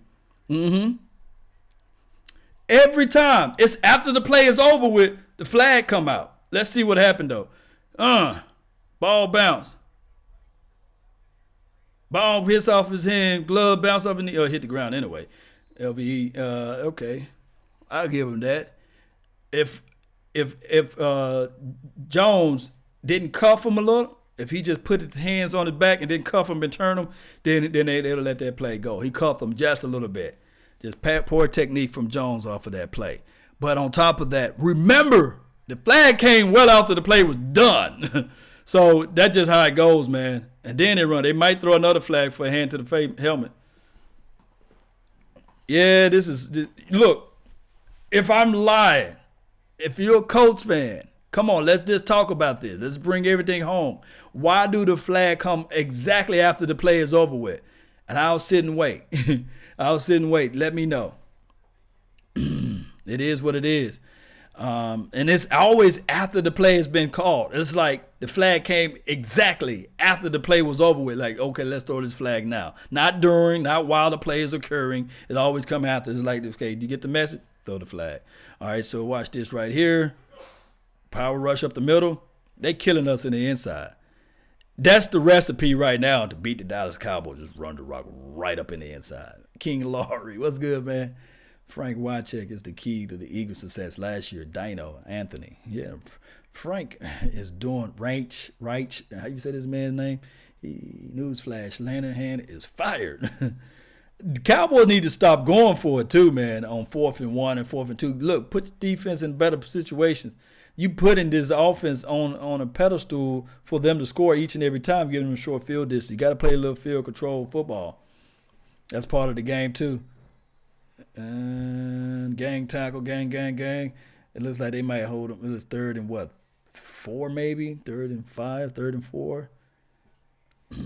Let's see what they're going to do, Cowboy Nation. Tony, what's good, fam? Thank you for tuning in. That's not a penalty, and I can't stand the broadcasting giving lame explanations. Lewis, Jimenez, what's good, man? This is some BS, yo. Yeah, it is. It is some BS. Flag City. What's going on? Dante Coleman said, Dak is your king? Shout out to the movie. Got to reference the movie. Ooh, big boy move there. They're going to give him the first down. Big boy snatch right there. What a way to help your quarterback out who pass the ball behind you, but you're still able to catch that ball and move the ball upfield. 1st and 10. Number 85. Remember I was telling everybody, hey, we had a chance to get Ebron. But they said, no, he can't block. Yes. I said it all off season. He was sitting there like, hey, anybody want to pick me up? I said, nah, man, the brother can't block. We don't need him. Calvin Adams with the flag emoji. Shout out to you, man. Oh, man, Modem Cowboys. Oh, right up the middle, right up the gut. Yep. Give me 5. 5 times 3 is what, guys? That's what they averaging almost. Looked like it. Punishing us right up the middle with two running backs, not just one. With 2 running backs, they moving the rock. Shannon Sharp is going to have a field day. UCJMAY. Yes, he will. Ebron can't catch either. I don't know about that, fam. 19 rushes for the 123 yards, averaging 6.5 yards a carry. Firing up the Cowboys defense into the inside. High snap. If he gets another, okay, finally, we hit this guy in the backfield. Everybody loves to see Linehan go. Let's trade Dak for luck. Oh, my goodness, man. Come on now. All right, so let's see what they're going to do now. Hey, 347 total yards, lighting up this Cowboys defense like a Roman candle. Come on, Cowboys defense. Skip. Cowboys sweet. Oh, my gosh. This is concerns Dak as they plan to keeping him. Don't worry about that. Don't worry about 3rd and 8. Let's see what his defense can do to get him off the field.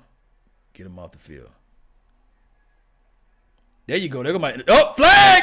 I call it every time we do a play. Can I make this stuff up? No. Every time we do a play, flag. So for those who are out there thinking that I'm conspiracy law, I cannot make this stuff up. This is the only team in the National Football League that this is ever occurring to. Every big play that we do, it's a flag. I can't. Come on, let's be real. Come on now. Can I make this stuff up? If I'm lying to you, you guys are seeing the same game I'm seeing. Look, at some point, I would rather for the Dallas Cowboys to everybody just say, you know what? We can't beat the officials. Let's see where the hole was at. Where the hole is at? I don't even see what the flag was for. Phantom flag. The refs versus the Cowboys. I cannot make this stuff up. But nobody's going to mention this tomorrow. Nobody going to mention this on Monday, Tuesday, Wednesday, Thursday, Friday. They not going to mention this. I'm the only person that got to drop this stuff and bring out film. And then what they're going to do, when I mention it on YouTube, they're going to suppress it a little bit. And it's not going to get out to anybody. If I put it out there on Instagram, they're going to suppress it. And the Facebook, the NFL, they done already snap me on Facebook. They took me down on Facebook. So I can't mention this anywhere. But whenever, look. I don't have a blue verified check mark by my name, but I guarantee you, if I put it out there, a lot of people are going to be like, well, who is this guy? He don't know football. He don't know what he's talking about. It's just what it is. Cowboys got smashed. But come on now. Every big play we did today, every single solitary big play that occurred today for the Cowboys, every one of them flagged. And then on top of that pass that number 85 was thrown to her, guess what? The DB actually pushed him out of bounds. No flag. See, people fail to realize that. Hey, I'm not jinxing us. He said, Law, you jinxing us, man. No. Look, I cannot make this stuff up, man. They want the Cowboys to score 0. Well, you can't score 0, but to have 0 on the board. That's just the bottom line. Hebron was pushing him as well. Bruh, stop it, King Laurie. Hey, yes, indeed. Let's see what else they got over here. 3rd and 14. Yeah, I go for it if I'm the coach. I just flat foot go for it at this point. Flat foot 4th and 1. I mean, it's 7 minutes left on the clock. You might as well work on your short down distance plays right now. Practice. You might not want to bring up. Oh, they're gonna bring out the kicking unit. I'll go for it. Shoot, 7 minutes and 22 seconds left on the book. 4th and 1. Man got the gray beard, or man got the gray beard out there looking like Father Time out there. Vern, no excuses. Face mask on Zeke. Yeah. A little wake-up call moving forward. Piss poor performance. And it's good. 23-0. They put Jordan number up on us. And we got 0. Lanahan got to go today. 0. With every situation like this, when I back up against the wall, this may be a blessing in disguise. But they took away, last game they took away a sack from LVE. That hurt a little bit. Then they took away a sack from Gregory last week. Yeah, okay, that's cool. And then on top of that, for this week, they took away an INT for the young DB. Guys got to know that interceptions, turnovers, takeaways, that brings in a lot of momentum. And if you look at the pass down the field, number 85, when he was, it was a couple of plays ago, that was clearly, you can't, the guy never got his head around to the ball. He actually did two-hand touch and pushed the guy out of bounds. Hey, it is what it is, guy. I see you over there in the Periscope. Game is fucking over. This is from Mr. Fade ID. Hey, it is what it is, man. Don't worry about it, man. We still got a long uphill battle to go. This should be a wake-up call for everyone. How did the Jags beat them? This is from Michael Jones. I think the Jags beat them because they was at their home. No more Super Bowl talk. This is from, hey, it's not over with yet. It's not over with yet. From my understanding, this will be a loss that give us 6 losses. We still got 8 wins. We're still in control of our own destination. And we need to be looking at seeing what the Buccaneers are doing. This team is embarrassing. Yes, give more flame and fire for everybody to talk about. Freddie, Lanahan got to go. Look, shout out to Jersey, man. Shout out to you, Chris, man. Shout out to everybody from Jersey, East Coast Cowboys. NFL is rigged, Cowboys fan 91.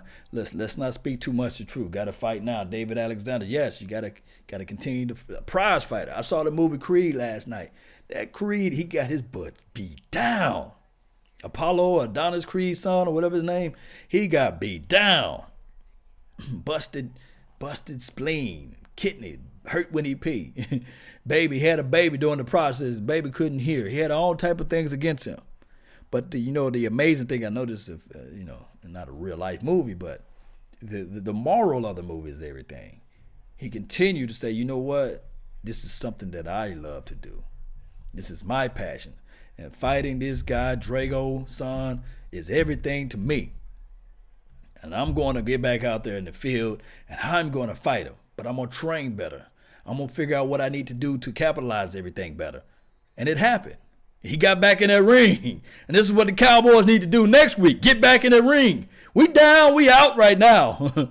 It's 23-0. 6 minutes and 57 seconds left on the clock. But what I want to see some now is what we can do right now. They better not lackadaisy with this next 6 minutes and 57 because everything is evaluating right now. But they should still continue to fight. And even though they're getting beat down, continue to throw them blows and continue for those who fickle. They can go, the fans. But the ones that were with us when we was 3 and 5, those understand that right now is the time to support your team even more. And to look back and evaluate everything and just look at everything. Yes, it's over with, King. Yes. But you got next week. Yeah, your setback is a good setup for your comeback. And when you fall and try to land on your back, because if you can look up, you can get up, Cowboy Nation. So all I'm saying is right now, all we got to do is we can still look up and we can still get up. We still in control of our own destination. We're going to play the Buccaneers. It's a home game. This should be a game that we dominate next week. And then on top of that, we play against the Giants. So we still got 2 more games left into this fight. And let's continue to fight. Shotgun formation. Let's just get a touchdown or something. Let's go, Cowboys. Let's go. Number 19, if you know what I mean. All right. Pushing the ball down the field. 6 minutes and 43 seconds left on the clock. This is evaluation time. Yes. Let's go, Cowboy Nation. Let's look at every play. Yes. Step back through the throw. Go. All right, number 89. Don't give it away. Everybody's being evaluated in terrible times like this. Terrible performance today, yes. Just because your child brings home an F, or just because your child brings on a D or a C and they're not completing good in the class, you do not lock them up in the room and you do not go over what they needed to improve on. You say, son or daughter, look, we're going to go over this thing one by one and see what we can improve on. And if your child can move up from an F to a D, or from a C to a B, or from a B to an A, then that's cool. You got to continue to work on them things. There you go. There you go. Moving the ball down the field. Let's move this thing. But see, they're not calling flags now, so it is what it is. True, 10-6. Freddie Clark in this mix. Yes. So don't jackal and hide us, Cowboy Nation. We understand our pitfalls. We understand our mistakes. But continuously, we got to figure out a way to just move this rock and study on what we need to improve on. Hey, Fluke had a leg up on us. He been inside this camp for what? 9 years, 7 years, 8 years. It's not me making excuses, but he know what it needs to be done to stop the Cowboys. And then on top of that, it's hard for us. Whenever we move the ball, I just looked at us catching another pass, another flag is on the field. Come on, honestly, let's just be real with everything. Collectively, Cowboys Nation, every time we see the ball move down the field, we see the flag. They just got tired. They're giving their arms a rest, and they're giving their mouths a rest from blowing their flag, from blowing a whistle and throwing the flag. now they threw the flag. So it's 2nd and 20. We up against the struggles right now. Let's see if we can meet it squarely face. Come on. Let's see if we can meet this thing. 5 minutes and 32 seconds left on the clock. A butch play, but it's still able to get out to the edge. Come on, Zeke, get out of bounds. Get out of bounds. All right, so it's second down right now. Let's go, Cowboy Nation. All right, hold on right quick. Let me see what we can do right here. Come on now, Cowboy Nation.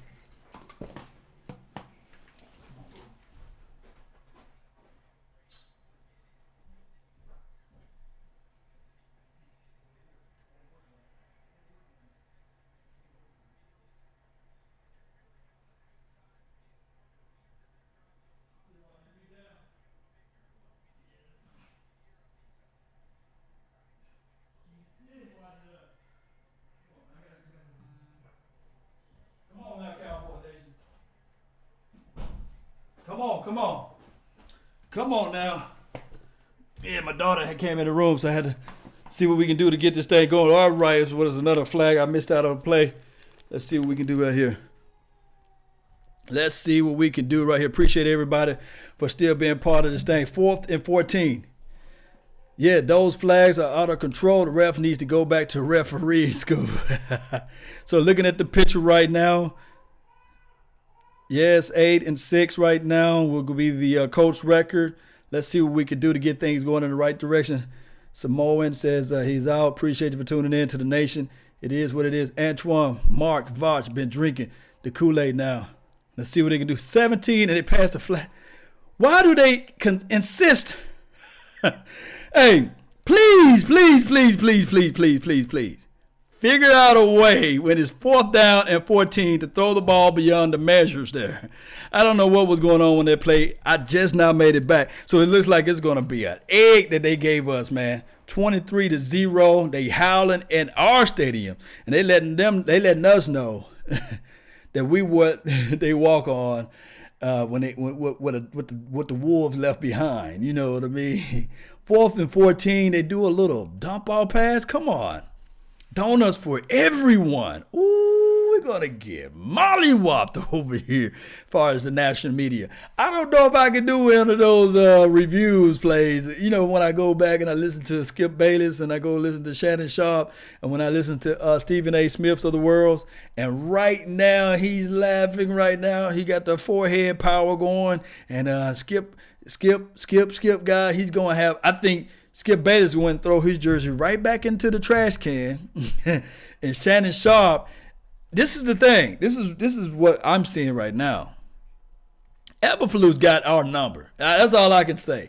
He shut down his offense. And then Eberflus, he knew every weakness for the defense. He exploited that part of it. And I'm just speaking real with you guys. And then on top of that, he exploited what the offense was trying to do. So Eberflus, he was like, okay, grinning and said, okay, Y'all not gonna make me the defensive coordinator? Okay, all right. Y'all praising Chris Richard? Okay, I'm gonna show y'all a little something. I'm gonna pull out everything that I can to stop you guys today, and I'm gonna show you guys what the Dallas Cowboys defense look like and what the Dallas Cowboys offense looking like. Man, and then Skip gonna be like, oh, I'm gonna take the jersey off, which I would never, even though we lost, I'll never get this thing anywhere close to a trash can.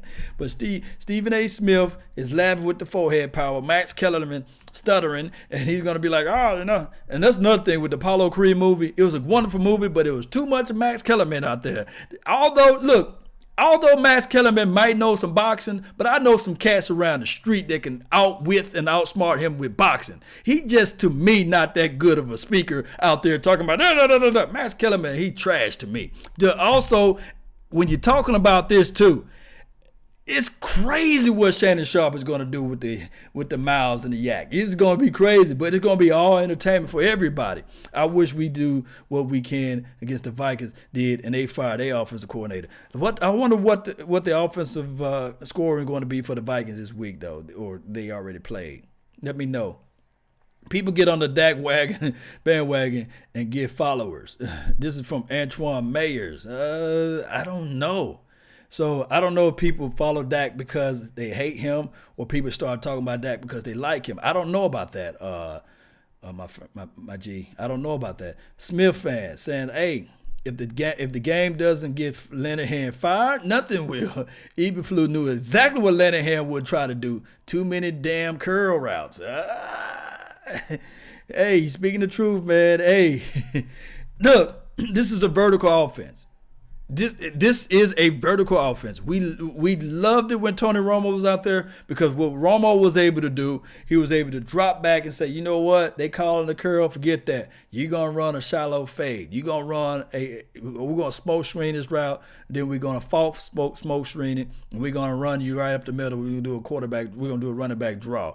It was ways where you can craft this thing. But in order for you to manipulate that type of offense like that, you got to be in the system for a minute. I'm talking about you got to be wise. You got to know what it's going to be. Yes, Dana. Ooh, ESPN rating is going to be off the charts. Ooh, they got so much material.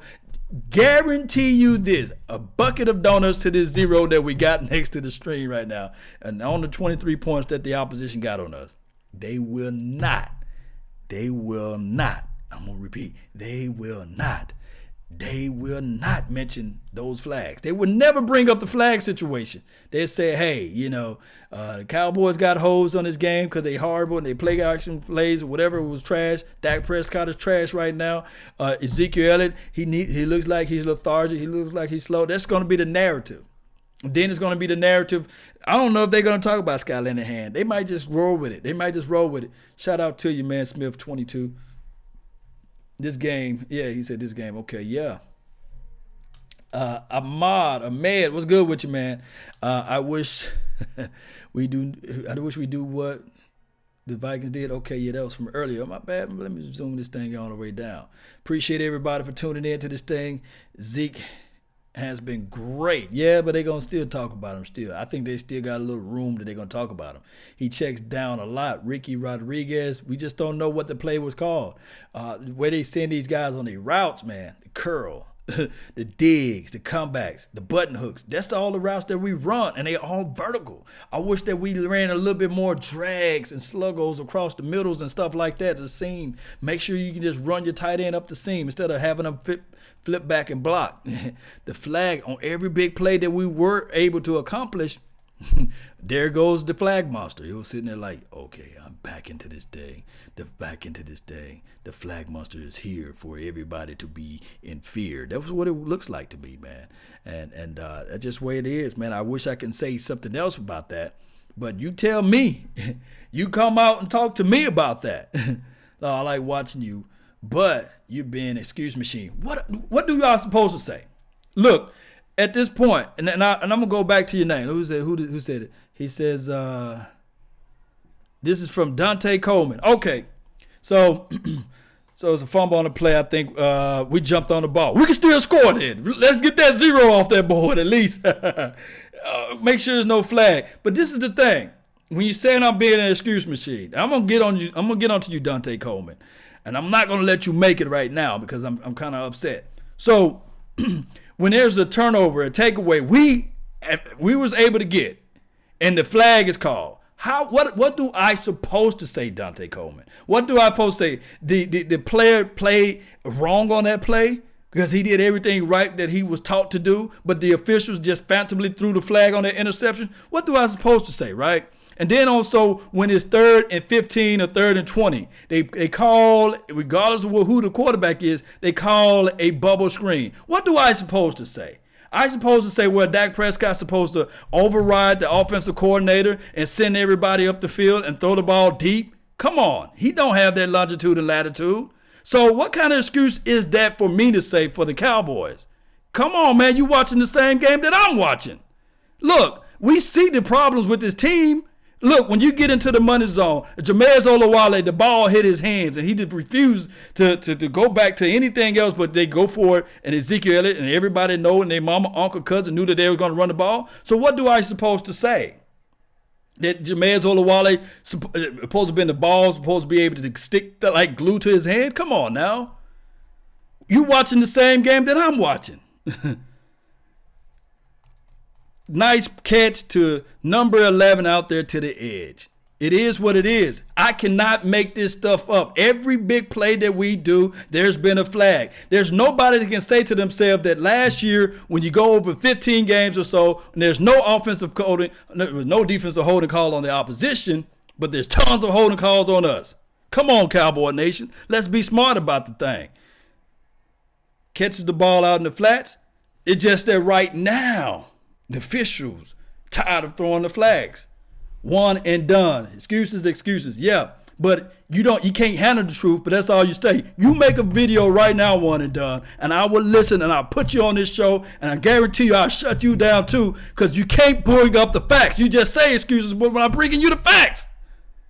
Look, that was a helmet, hands on to the helmet right there. Yes, the refs cheat for the opposition. We saw a play that Ezekiel Elliott last week get fined, and nobody else. The first time they called Law in the helmet, but all of a sudden, Law, I'm making excuses for the officials. Okay. Let me know right then on that sack that hand didn't hit Dak Prescott helmet. Let me know. I'll sit and wait.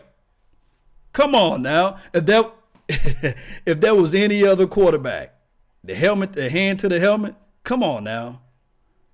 Hands to the helmet, they would have called that. This line of trash. What we expect to come from this game. You missing Zach Martin. You missing Travis Frederick. You missing the left guard. You missing Tyron Smith got a doggone leg brace on his arm out there, and he's getting holding calls left and right. Step up through his throat, 4th and 12, and it's picked off. Ball through the hands of the opposition. You know what? That was Dak Prescott's fault 100% of the time. Dak Prescott should have not hit the guy in the hands with the ball. The ball should have been just a bit lower so the opposition not able to catch that interception right there. So everything is on Dak Prescott. It's Dak Prescott's fault that we won 30 games within 3 seasons, 3 years. I had tons and tons of people saying that, I would love to have Matt Castle out here. I would love to have Brandon Weeden back. It is what it is, Cowboy Nation. It is what it is. 23-0, but we would look at it. This loss falls on Dak Prescott. Are you guys happy? Do you want a cookie? Do you guys want to hear this all week that Dak Prescott is trash? Dak Prescott can't go through his progression. Dak Prescott can't step up through his throws. It's only Dak Prescott is the fault for this Dallas Cowboys team for being the way they are. It's Dak Prescott's fault. It's not the offensive line fault. It's not the running back fault. It's not the coaching staff who lines up in shotgun when they're in the money zone, red zone. Jason Garrett is a 3-time Super Bowl quarterback, but he just don't have it in this millennium, in this decade, but he got the 3 Super Bowls when he was playing in the National Football. So it is what it is, Cowboy Nation. But when I bring you guys the truth, when I bring you guys the fact, you guys fold up like a weak tent and you cry to me all day, and you go to Mark homepage, you go to Voch Lombardi page, but you refuse to go to ESPNs of the world. You refuse to go to NFL Network. You refuse to tweet out to Roger Goodell and let him know that, look, Let's call a fair game for a chance. Let's call out everybody. Can we just get a game without these flags? Can we get an investigation on Kareem Hunt? Can we get an investigation on these other players like the guy that pretty much Foster who beat up and drugged up some people? Can we do some investigation on other players? But no. Y'all all come to this particular platform and you say, oh, Lord, he's just a Dak defender. But everywhere we go to NFL.com, we go to ESPN, we go to any other network, and they talking about how trash of a quarterback he is. And I can tell you the reason why, but I don't want to take this show that way because some of you guys can't handle the truth. But it is what it is. We would think that Tony Romo had 5+ Super Bowls with this Cowboys organization, right? We would think that. It is what it is. The exact same offense that we had 10 years ago is the exact same offense we have now. Nothing changed. And the results are still the same. Best believe that, baby. You can book that and save that for data. I'm not stopping nothing. Nobody can stop the Law Nation. I'm going to be on this show and I'm going to speak to you guys the truth. Nobody. You can take me off this platform. I'm going to still speak the truth. That's what it is. That's what it is. I love this team just like you guys love this team.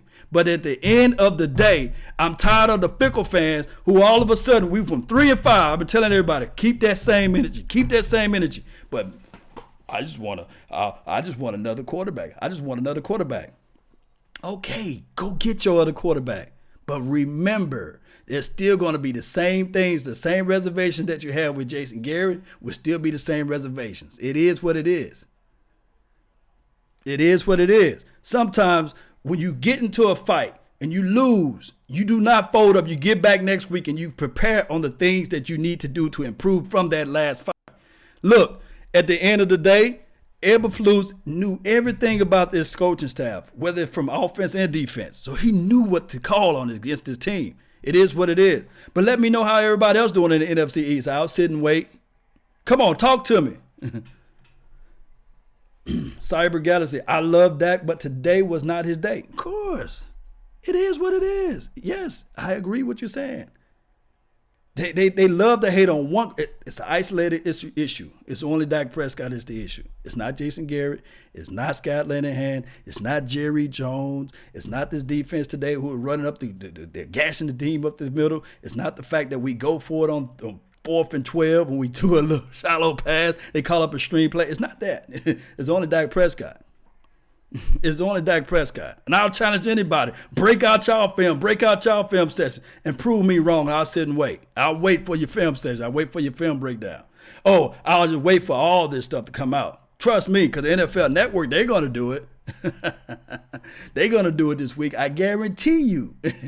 Yeah, man, people are becoming more fans of the Shannon Sharps of the world, dogging the Cowboys, and more fans of the Stephen A. Skips. I said Stephen A. Skips. It's kind of sound like a good deal to talk about, right? People are more fans of the Stephen A. Smith team to jumping on the teams because this week I would not be surprised if he come out there with a Colts jersey on and he talking about how about them Cowboys. I would not be surprised if that happened. Yes, it is what it is. It is what it is. But hey, a loss is a loss. Colts single-handedly beat us today. And we got to go back to the drawing board. Remember that Creed movie. He got his butt beat down. His mom was crying.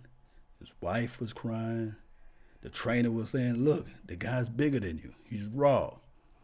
But he coming with a different type of angle. You already got the crown on your head. He don't. He got his whole Russian family community on his back. And he's coming for blood. You coming for a stance. You got everything to lose. He don't have nothing to lose. You shouldn't fight this guy so quick. Cowboys Nation. We have a brittle offensive line. We have a team that we didn't supposed to beat the Eagles last week. We did not supposed to beat the Saints the week before. We did not supposed to beat the Redskins. We had everything against us. We got our butt whooped by the Titans. But guess what? We looked back at the drawing boards and we said, this is the things that we need to improve on. We're 3-5. For those who are in this thing one way or another, those who stayed put and understand that this is a process. Look, right now we are 8-6, which is horrible by most people. But we're still leading our division. we're still on top of things, and we finna play the Tampa Bay Buccaneers next week. We finna play the Giants next week after that. So all we got to do is match up and put up things in those factors, and things can turn around for the good. Nicholas Cooper, appreciate you for joining in. Edgar, appreciate you for joining in. Y'all still winning the Super Bowl. You want Philly. You still looking up? Yeah, so as trash as we've been, and for everybody who, especially those Philadelphia Eagles fans, at the end of the day, it's funny and comical to you, but you're still looking up. Just because I got 5 million and you got 2 million, it still doesn't equate to my 5. And then on top of that, you don't even have the 2. You only got the 1. So it is what it is, Philadelphia Eagles fans. You're still looking up. Use those neck muscles well. Because when you look up and you turn on the team, they talking about us every week. They got our names in everybody's mouth. Everybody want to be on the Cowboys talking about teams. But it is what it is. Hey, I'm going to say this and I'm going to say this again. All we got to do is do what we need to do. We play a home game next week. We're going to regroup. Hey, we win next week. Then we go to the Giants. We should give them a little medicine of us. Then we got another home game. That's in the playoff. Philly, let me know if you're going to be there. I'll be waiting. Yes, EMZ. No, this shouldn't hurt. This should be a learning understanding. Kelvin Melton, shout out to you. Appreciate you for joining in. Trey F. Kennedy. Yes, appreciate you for you guys tuning in. The refs brought this game. Yes. It is what it is at this point. The center is whack equals garbage. This is from Mackey. It is what it is, fam. Let's get this thing going one way or another. I may tune in. I got family here. Let's see. I will do a quick, I'm talking about a quick, listening to 105.3 The Fan, and we will see what we can do from here. Yeah, the Philly losing that neck most. They looking up like, oh, we got one little shiny trophy. Let me know how that goes when now the target is on you. And they think Nick Foles going to really bring it back like they did last year. Come on now. Redskins win. Okay, let's see who all won today. 23 big goose egg for us. Cowboys, yeah, we could eat a little crow. That's good. For anything, we didn't get to host our little divisional champs today. Next week is always around the corner. Coconut 73, the Eagles game was y'all Super Bowl. It is what it is. Cowboy Nation, let's get this thing going one way or another. Let's go, Cowboy Nation. Joseph, what's good, man? Appreciate you. Jack the Great, 1804. Yeah, that's right. Yes. No, I like Dak, but get rid of the ball. Runs with the legs wide open. Look, the thing is, I'm going to say this again. They need to figure out to get the guy on the move. Hey, this offense is designed for a pocket quarterback to sit back and go through his reads. You got to get this young quarterback on the move. Let me know how many RPO plays that we saw today. I'll sit and wait. Just because I draw up a play for Shaquille O'Neal to shoot a 3, and I said everything's executed well, he should be able to hit that 3. That's not his strong suit. You got to figure out a way to develop plays that can benefit Shaquille O'Neal. That's the best analogy I can give you guys. Just because I draw up the play doesn't mean that he's going to score, because it's not designed for him to do that. Cowboys Nation, they got to figure out a way to draw plays that better suit his particular skill set. Right now, dropping back in shotgun, moving around in the pocket, it's not his forte. It's just not.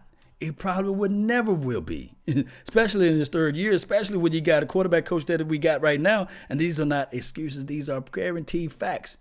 Prove me otherwise, whereas I'm trying to talk about this. I'm not insulting nobody's intelligence, but that's the truth. Shaq will not hit that 3. Dak Prescott in shotgun for 40 to 50 plays will not pass over 70, 30, 80%. You know, it's going to be around the 50s. It may be close to 55, maybe 63. But that's not how you win with this team. You got to put them in motion. You got to roll them out. When you line them up under center, you got to do some counter misdirection plays. That's just what it is. Yes. One and done. He said the analogy does not erase 20 plus years of suck. You just in your feelings right now. Get out of your feelings. This have nothing to do with 20 years ago. This have to do everything with today. Jerry Jones, yes, he is the guy that putting people in places. But if you was saying that 3 weeks ago, I would understand that. But 20 years don't have nothing to do with today. Cowboys Nation, the Eagles just won the Super Bowl, and it's been 50 years of misery. It is what it is right now. Go back and watch the tape. You go back, I challenge you right now. You get the NFL Game Pass, you can hit me up on a private link, and we can go over some plays. Every big play that we had today was erased by flags. There's nothing to do with 20 years. It's had everything to do with today. It is. Everything have to do with today. Kelvin Battle, appreciate you, man. He said he's a realist. Appreciate you. I respect realists. Garrett rated Romo talent. I agree to certain factors on that too. Garrett, when he came into the league, when he was coaching up Tony Romo, was he a coaching and developing? Yes. He had to go through some fires to learn some things. And I know some people are going to say, wait a minute, hold on, Law, what are you talking about? Didn't we just saw coaching and development from Doug, from the Philadelphia Eagles? But we're seeing some of his key components, the guy that's coaching his coach team, they're doing pretty well, right? He was on that team as well. And then on top of that, look at the background, the pedigree that he came from. The old Brett Favre, the old Green Bay Packers system. The guy came from explosive offense stuff, you know. But it is what it is. We don't know football. I'm honestly can pinpoint what is wrong. Ricky Rodriguez, yes, we watching the game. Flags left and right, every big play.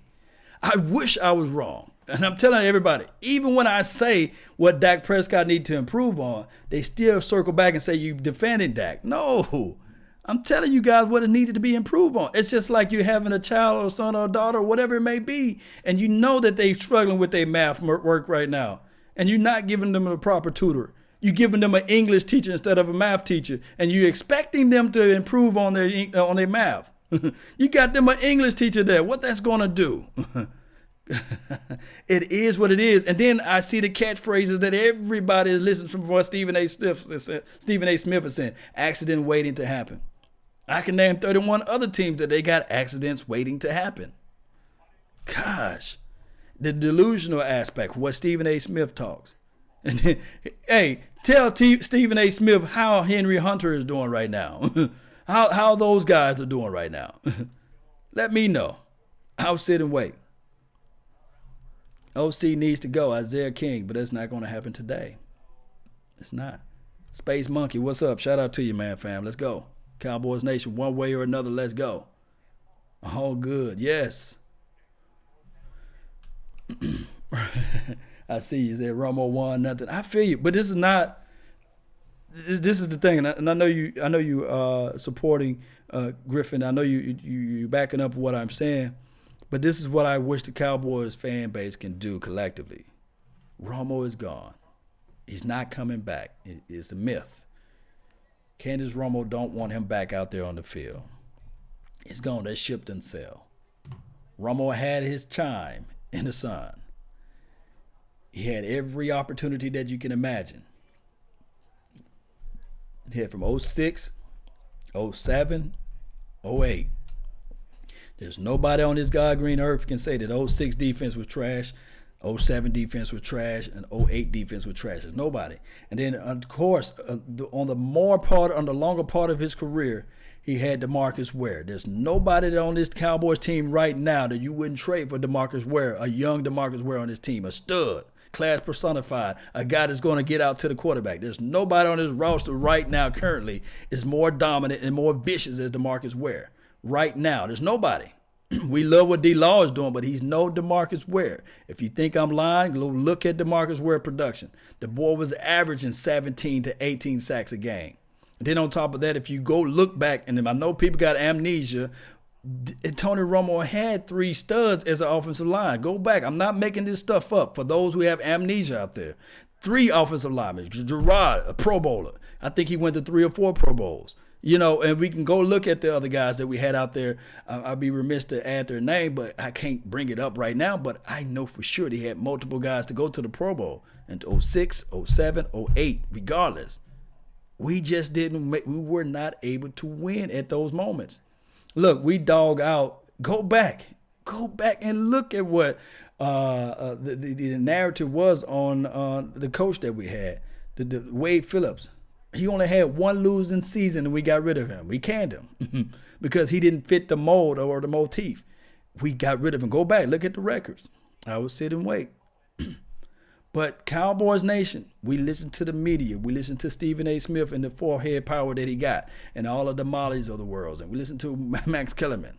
And it was at one point, at least when it was Stephen A. Smith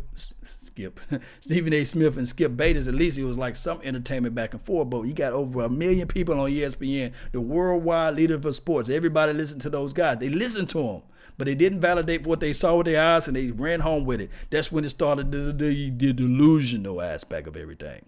So everybody's saying, oh, the Cowboys are just delusional. Stephen A. Smith coined that phrase. But when you are a fan, which is short for fanatic, you're supposed to be all giddy-eyed and going hard and go lucky for your team. That's just the natural flow of things. That's just how it goes. And one can argue, well, I'm a realist. Well, if you're real, then you would try to write letters to Jerry Jones and say, look, Jerry, step down. Just step down. But that's not going to happen. Remember, I said this, and I used this from Tyson, West Coast Cowboys, when he said, look, just because you don't like my wife cooking doesn't mean that I'm going to divorce her. You got to figure out another way. So just because you don't like the Cowboys at this point, that's a damn good analogy. Just because you don't like the Cowboys at this point don't mean you're going to take your jersey off and you're going to throw it in the trash can and burn it. It's just what it is. Jerry Jones loved Jason Garrett. Right now, at the end of the year, even if we lose out, it's 8-8. It's not a losing season.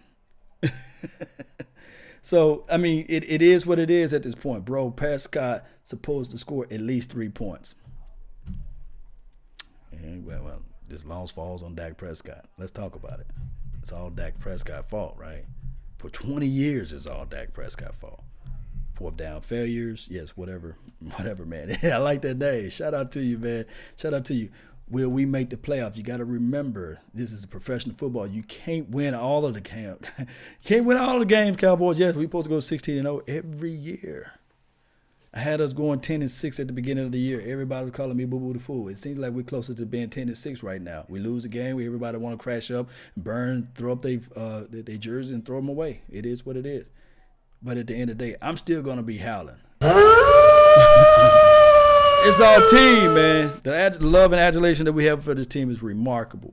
We still just got to just fold back up and not fold up like a weak lawn chairs and just regroup. Learn from our mistakes. Let's see what 105.3 The Fan got to say before we lock, load, and roll out of here. 307. I'm going to try to get out of here. Jerry, now we can refocus. Dak is still suspect. This is from my guy, Jerry. Jay, I feel what you're saying. He'll always be suspect. He will always be suspect. Regardless of the situation, he will always be suspect. I could break that down for other reasonings why, but it's not today to do so. He will always have that moniker on him. He will always, and I'm going to say this again, he will always, people would never love Dak Prescott the way he's supposed to be. It is what it is. It is what it is. To me personally, I just wish that at this point, that we can all okay, for 3, 4, and 5 seconds, son. You got to do something with the football. You can't take these sacks. But the problem was, when you add winning to the mix, these things get swept underneath the rug. No one talks about them. You can't bring up this stuff, Jesse. You can't say these things, Jesse, because we're winning. Don't be a hater. Don't be negative Nancy. Don't be Debbie Downer. We won 5 games in a row. But what happens when you lose and all of these things that we saw offensively today, it ain't no surprise. It's who they've been the last, even during this 5-game winning streak. Even during then. What was their percentage in the red zone? 47.6% when they are 10 yards to go. So when you get into that point where you're 10 yards or less, 10 goal to go, they're 47.6% at scoring points in that area. That is unacceptable. You cannot win games that way. And today, finally, that thing come to head. Those poor play, that inaccuracy, all those mistakes, it came to a head today, and they had to pass the sticks 23-0 by the Colts. Yeah, the Cowboys have been winning despite turning the ball over, despite penalties, and despite being a pretty inconsistent red zone team. That's not real. That's not real. I don't care if you have that's not real. That's not sustainable, Ari. It's not. It's not a sustainable. Even when your defense dominated the Saints, your offense struggled mighty. You got lucky against Philadelphia with the Amari Cooper tip pass play and all that kind of stuff. All of that stuff is not sustainable. You cannot hang your hat on something. One thing I learned about building foundations, right? You the higher you go, the deeper you have to dig in order for your foundation to be strong. If you're trying to build Eiffel Tower on a chicken coop, it's not going to stay. And what happens is when you have those type of penalties and turnovers and inconsistencies on your offense, what's going to happen is that thing will finally catch up with you. It's going to catch up to you. And when you're talking about the playoffs, everything now myopic gets smaller. That lenses look through shorter. These teams, these defensive coordinators, they're going to work game plans out now to expose those weaknesses. The other bad news is, at the exact moment that the Cowboys lost, the Redskins kicked a game-winning field goal against Jacksonville. The reason that's bad news is because now the Redskins are 7-7, meaning they could theoretically win out, finish 9-7. The Cowboys could lose out, finish 8-8, and the Redskins would win the NFC East. So the Cowboys will have to wait at least one more week to clinch, but all they have to do, the Dallas Cowboys, is win one of their last two. They have to beat Tampa Bay at home or New York on the road in one of their final two games to clinch the NFC East, regardless of what Washington or Philadelphia do, because the Eagles obviously don't have the tiebreaker against the Cowboys, and the Redskins having split, the second tiebreaker for the division championship would be division record, and the Redskins already have 3 division losses. So even if the Cowboys and Redskins are both at 9 wins, Cowboys still win the division. So that's all that. The good news here, Jess, is all they have to do is win one of their final two to clinch the NFC East. Now, here's the bad news. You're the Dallas Cowboys, right? And Tampa. All right, so right now, we're going to bring up this right here. All right, so I hear people says Dak got to go. All right, so let's presume, let's pick out the fact that he's gone. All right, so who do you want out there? Who would you prefer out there? That's all I want to bring home, some logical reasonings right here. 16 for 27, 192 yards. Whose stats are that today? 16 for 27, 192 yards. Whose stat is today? Put that in the chat box. 16 for 27, 192 yards. Let's see whose stat that is today. But bring it up. You guys want to go stat munching and bring up stats or what have you. Let me know which quarterback threw for 16 for 27, 192 yards, and I'll sit and wait. And just put that down in the chat box, and we can talk about this. Since everybody want to get rid of the quarterback. 16 for 27, 192. Let's see what we can bring up and come up with that. Let's see what we got. Because at the end of the day, it is what it is. Those luck stat. Somebody put in the comment box, what was Dak Prescott's stat? How many yards did Dak Prescott throw today? Just put down Dak Prescott's stat. I'm willing to wait. I want to hear the logical reasoning. What's going on? 23-0, Chief. Yes, that's the score. That's the end score. Put down Dak Prescott's stats for today. I'm willing to listen. I want to listen to you guys. Luck had those stats. Yes. I'm listening.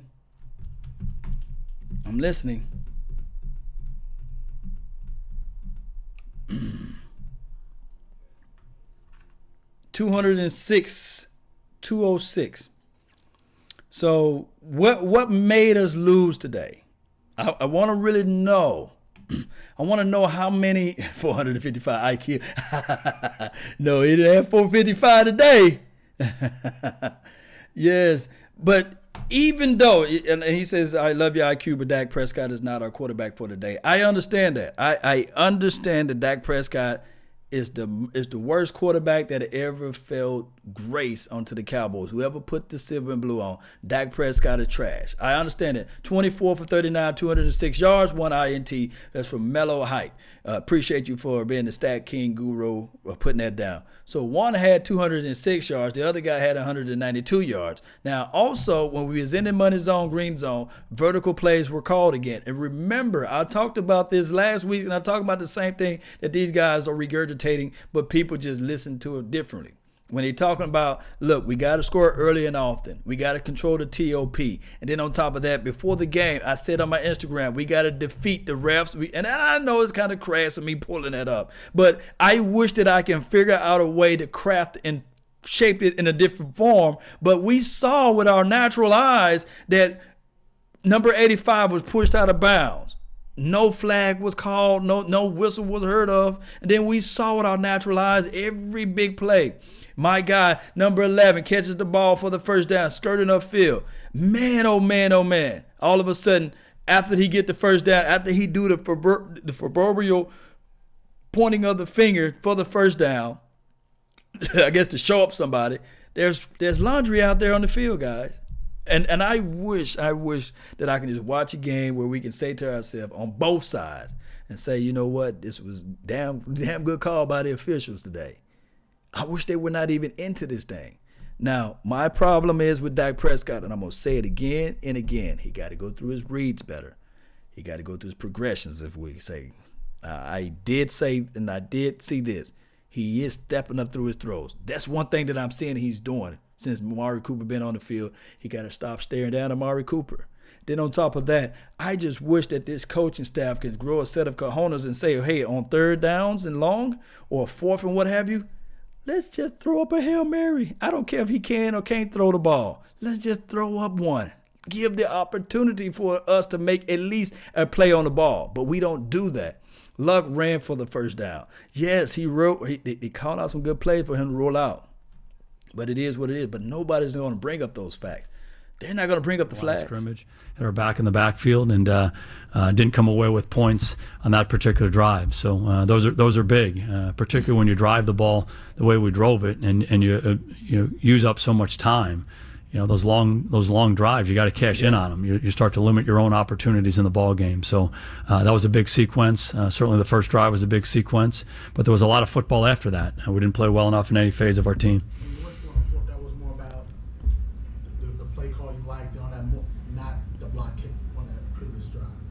When you were from fourth down. Yeah, we just felt good about giving ourselves a chance to go score a touchdown. You feel this was an uncharacteristic performance by your defense today? Just some missed tackles that usually weren't there, no sacks? Well, the biggest thing I think we've done on a consistent basis throughout the year is we've stopped the run.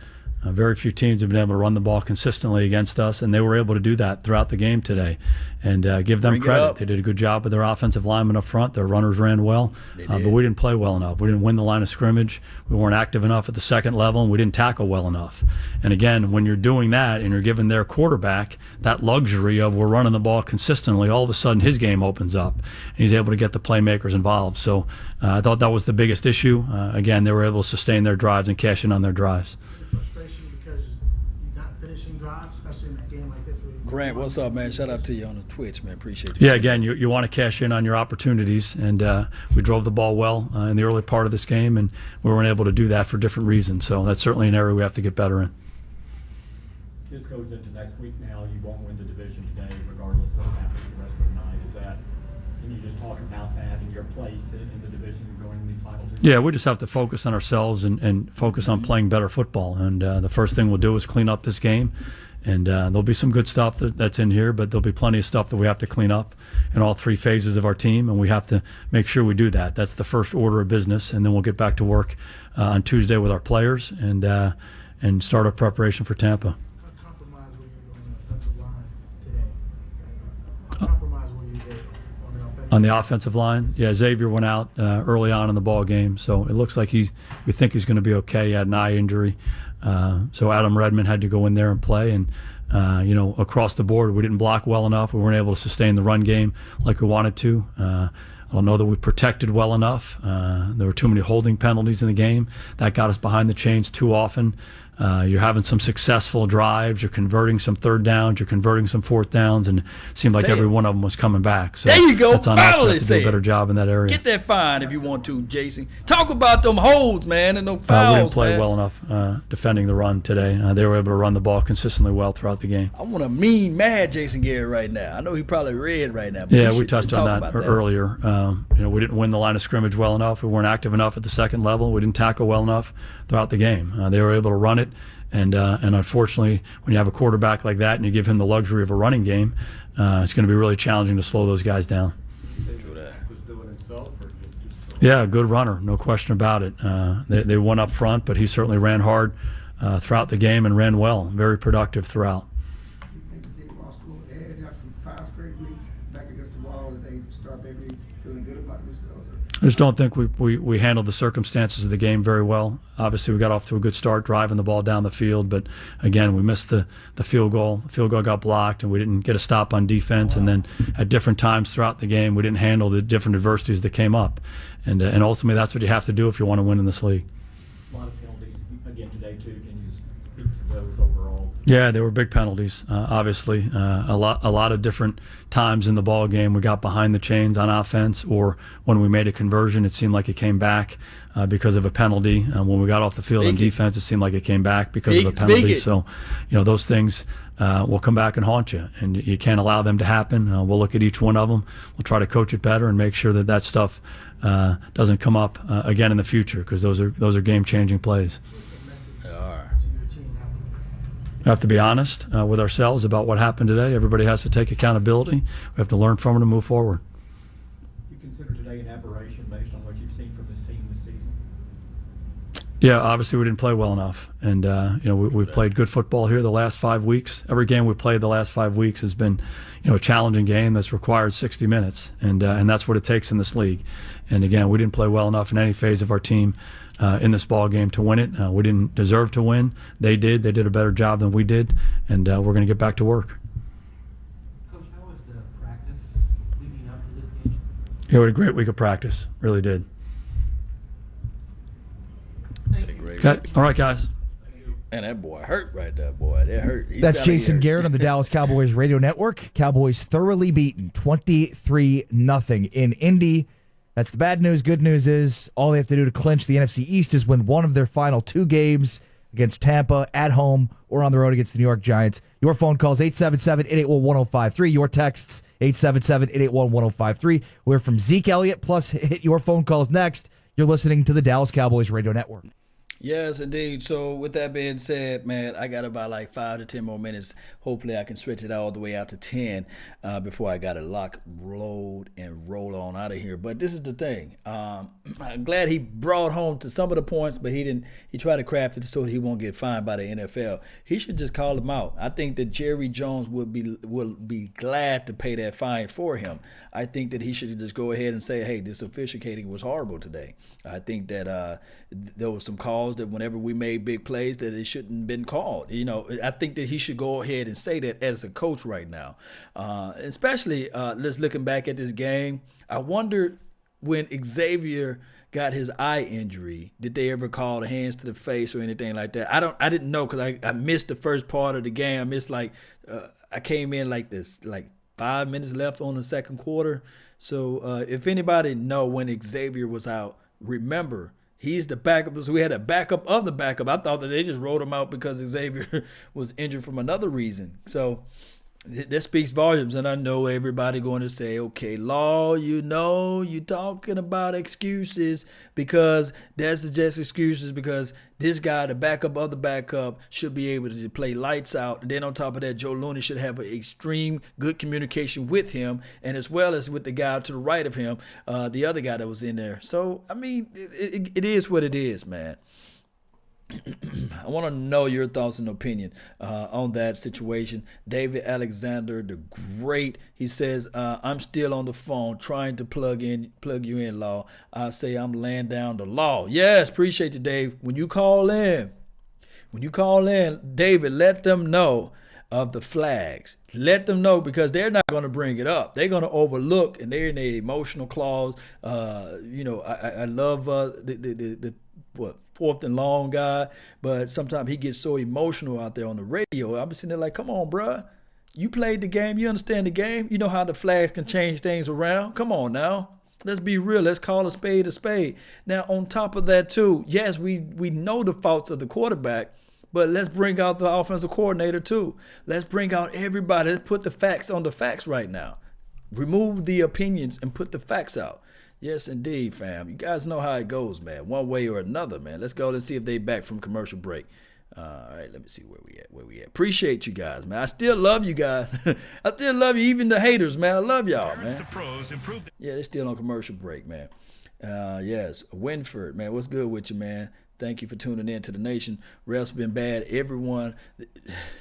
Bad for everyone this year. Yes. How do you call in?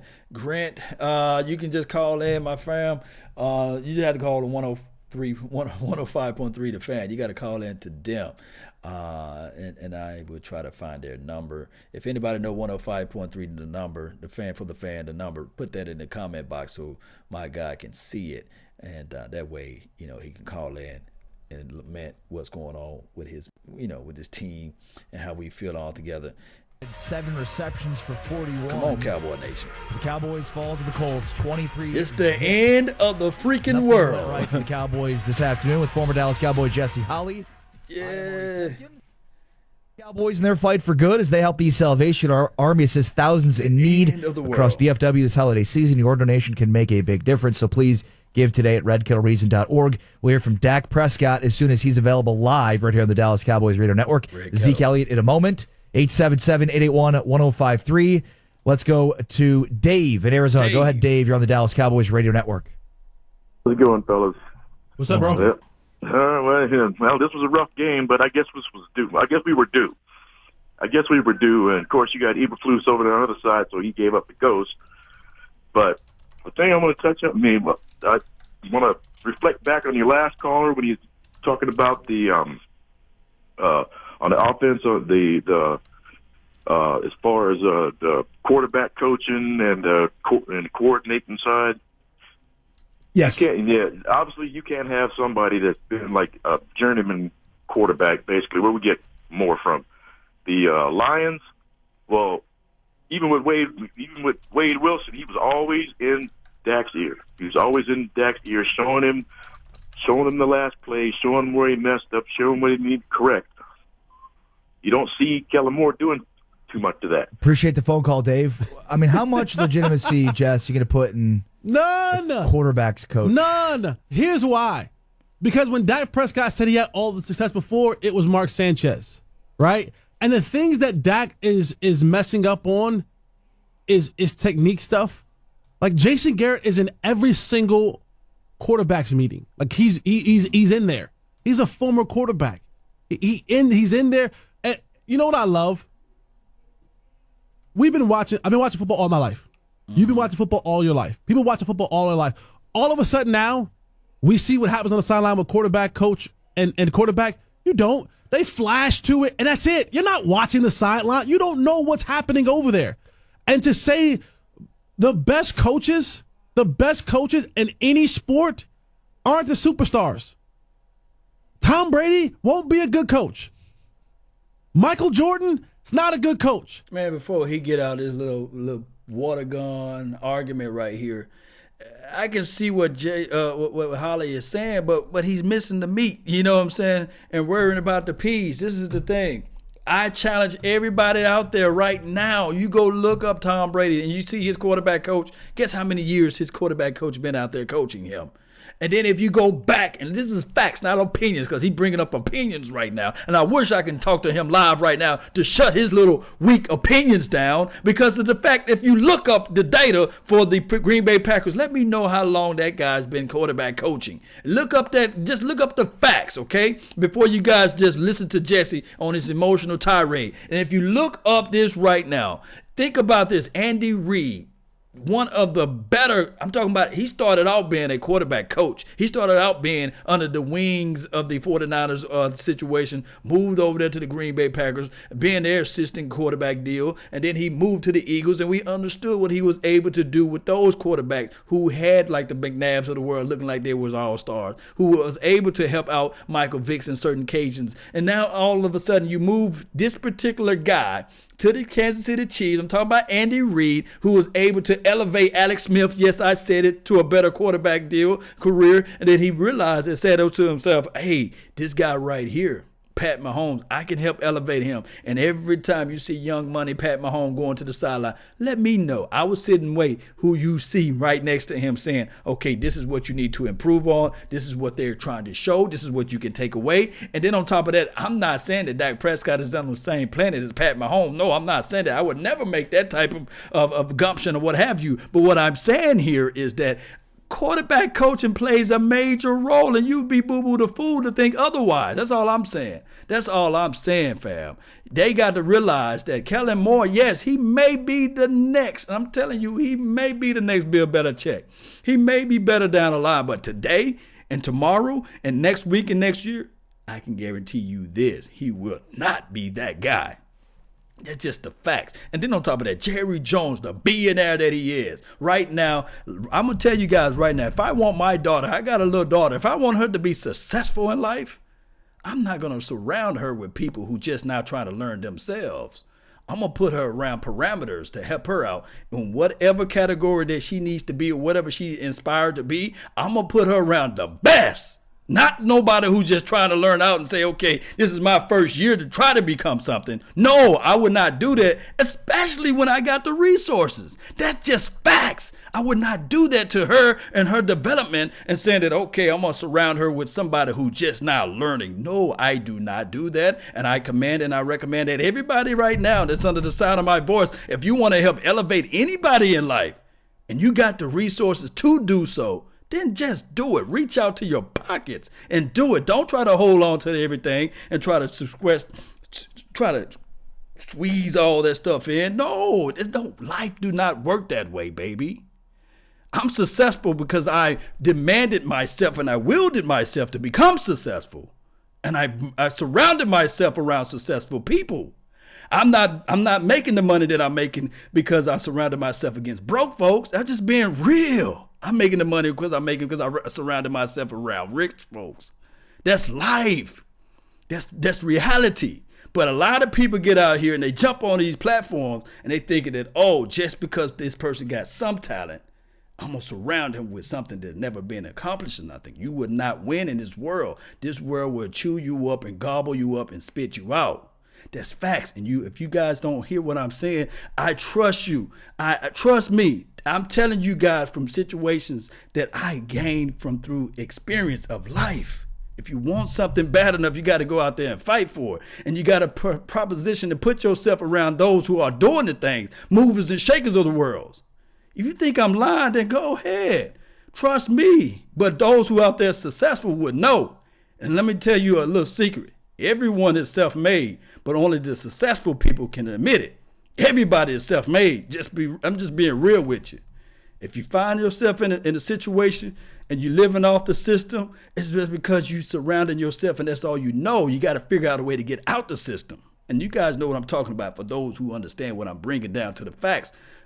You got to figure out a way to get yourself out of the system. But if you stand there saying to yourself, if this is all I got, trust me, if you stick around that system, you're going to be a part of the system for the life. You got to figure out how to get out. I'm telling you. Joey in Dallas. You're on the Dallas Cowboys Radio Network. Well, it's a good thing that I had that little bit of few minutes to kind of collect myself after that, after the first time I come in, so that way I could catch my breath and break this thing down. That it falls on the front office because they're all right with this. They're accepted mediocrity as success to go forward. They see all these mistakes happen and just be like, well, the people will still buy the tickets and come to the games. They'll still buy the merchandise.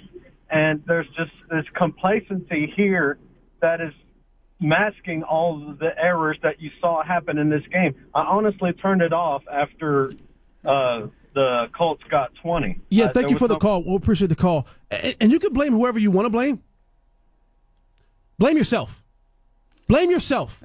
Because the front office puts the product out there, you buy it. They don't make you buy it. No one's held anything to your head and said, you buy it. Blame yourself. You keep tuning into the games. You keep buying the tickets. You keep buying the merchandise. I'm sorry. Isn't that how consumerism only really works if you have something to sell and someone to buy? Supply and demand. They put a product out, you continue to buy it. Year after year after year after year. So they see no wrong in this. They see absolutely no wrong in this because at the end of the day, the salary cap just did what this year? Went up. The salary cap only is able to go up when business is booming. When business is booming, they're going to keep putting the product out there. And business is booming. Business is booming in the National Football League. Business is booming for the Dallas Cowboys because fans keep buying the tickets. You keep showing up to the games. You keep buying the merchandise. You keep clicking on it and watching it on TV. So don't blame the front office. Don't blame them. But, look, this team can still win 10 games.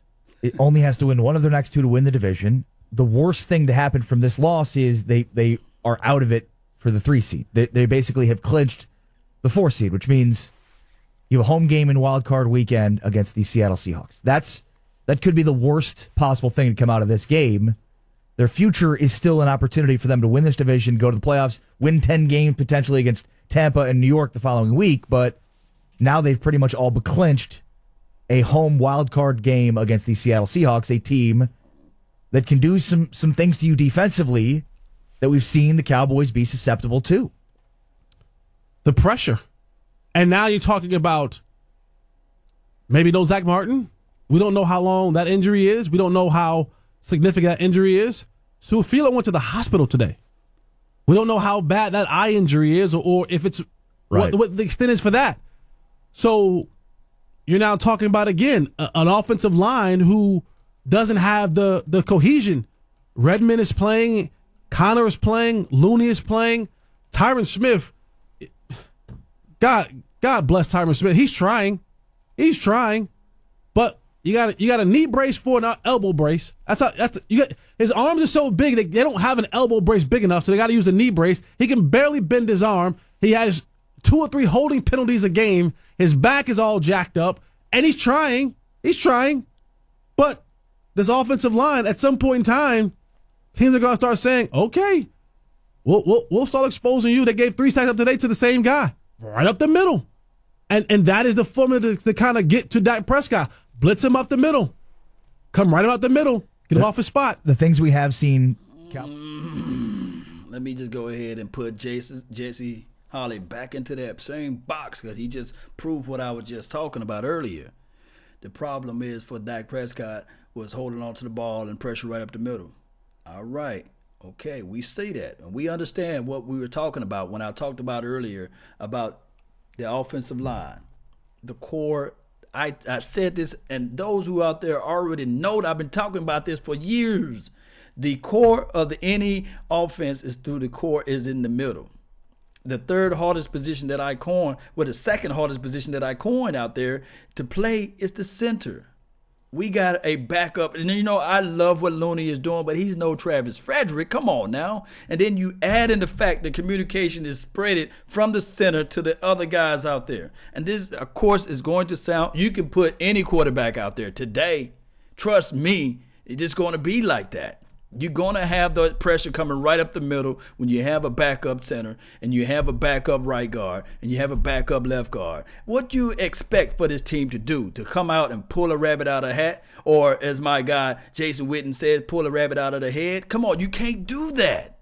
It's just impossible right now. But all I'm going to get is that this is all I'm going to get. Oh, man, I wish we had another quarterback today so you guys can understand what I'm talking about. When you got no continuity, no rapport, nobody who can say, hey, although you think that that's the mic, they rolling coverage this way. They bringing in the guy through the A-gap right now. They bringing in this block from here. He's squeezing out. He's lined up shading to the guard is actually shading on the center right now. He's going to bring this pressure. We saw this 3 games ago. No, these guys can't have that communication because they never played with each other today. until today. Until today, this is the first time they laced them up and played a full game. And then with all of the hate that we got right now, hey, the other team was able to win, and the quarterback didn't even pass over 200 yards. But he gets the W today. But let us get the W, and it would have been still the same mantra of talks of saying that, like, hey, the quarterback didn't pass over 200 yards. But this is not how you win, not by individual. You win by 11. You win by all of everybody beating from the same drum. Everybody on the same page. There's no way in life today that everybody was playing from the same page, whether it be offensively or defensively. That's just how it goes today. We took the L. It's on our head. We got the 0, but we got to understand what got us there. No continuity, no rapport. 77881-1053, 877-881-1053. Travis in Garland. Go ahead, Travis. You're on the Dallas Cowboys Radio Network. First of all, that was that was hilarious. That guy won't do that again. So the Cowboys, in my opinion, so talented that they just didn't come to play today. I never played NFL football, but I played high-level high school, and I played D2 college, and there were games that we didn't come to play, and it showed. Showed in the tape, showed in the film, showed in how you feel after. And I really feel like this team is way too talented that when we get to the playoffs, that they're going to lay it all out there, and we're going to go to the Super Bowl, and we're going to win the whole thing. So let's go, Cowboys. Buckle up. Get back at it next week. What do you say, boys? A little optimism. I got no problem with that, and I agree with them. They didn't show up today. And how can you show up? You got again, injuries all on the whole offensive post-game line. show. On the defense This side before of the the ball, flags get there. what we saw today from that defense is unlike anything we saw all year long. You said it when we were talking about it this before the post-game show started. Missed tackles, missed assignments. Jalen Smith probably played his worst game of the season today. These are things we hadn't seen the entire season. And before they go, because they so limited, I already know the knowledge of offense and defense that I already know. And I already know what the level of defense with Jesse Holly know, although he played for the Silver and Blue Nation. This is the thing. The problem is with this thing right here, when you have Flus on the opposite side of the ball, this is just me talking to y'all real deal. Flus already know what this offense is capable of doing. But also, he knows what the defense is trying to do. So the reason why you have one of the worst, and I'm talking about the worst performance of our defense for this year, you can argue the fact that, yeah, you probably saw some other games that we play horrible in as far as the Tennessee Titans. But this is the thing. I even lost my voice on that. But this is the thing. Flus knew what it would. This is what Flus had. All he had to do was just go into the offensive coordinator room and say, you know what? This is how you beat the Dallas Cowboys, because this is what I was teaching them, and I know every single player on that roster. I know what their strength and I know what their weaknesses are. You can run the rock right up the middle. Don't worry about it. You may get 2 or 3 yards, but guess what? You continue to pound up in the middle, you're going to cave away. You're going to break a few loose. Guess what? Them running backs were averaging 6.4 or 6.3 yards per carry. It is what it is. Flus know this team. Now, when you go play the Buccaneers, do you guys know that the Buccaneers, they can look at some of this tape, but they won't know the defense and the offense like Flus know. Ed Flus know this team. He's been on this team, and one can argue the fact that we already know from if those that's in the chat box right now, like Whoa right now, and Keith and Mike, Mardo, guys, aren't you guys watching the game? Can you call out a few plays and say, okay, this is what they're going to run right now? This is what they're going to call out right now. They're going to go for this read. They're going to go with this play. If you think that you know that, then guess what? Flu's going to say, okay, I know exactly what play they finna call right now. And I know exactly what the defense is trying to do and take away. Now, far from a schematics, yes, you can look at the fact that Chris Richard got these guys playing up tight on close up on the line, but it's still Tampa 2, baby. It's still Tampa 2. We still see the exact same thing. So he knew, and he knows the strength and the weakness of Jalen Smiths of the world. The only person he probably didn't know was LVE, of course. But at the end of the day, collectively, what this team was doing, Flus already know, and I'm talking about Matt. I'm just calling him Flus because it's like Eber or Ebba or Ebe or Elba. I don't know. It's Flus. I'm going to call him Flus. But let's get back to what they talking about. Shout out to those who are still watching this channel. We got a couple more minutes. Movies all week, man. No preparation, bro. Totally upset, man. Totally pissed off. I'm sorry. Appreciate the phone call, William. Cowboys lose 23-0 in a team that had inspired a ton of confidence over the last 5 weeks. scores 0 points. First time since 2003 they have been held scoreless. Here's Dak Prescott. Yeah, I mean, we can't win like that. Hurting ourselves, simple as that. Playing behind the chains, penalties, sacks, whatever it may be, incompletions. We just hurt ourselves from the beginning all the way to the end, and we never really gave ourselves a chance. You start by talking when you got down in the red zone again, that's been an issue for you periodically. You get down there, describe the third down pass to Olawale, and then also what happened on fourth down. Yeah, I mean, we just got to execute. We've talked about it over and over. It's not necessarily play calling or this or that or one thing or another, but we just got to execute better. As you just said, we got down there.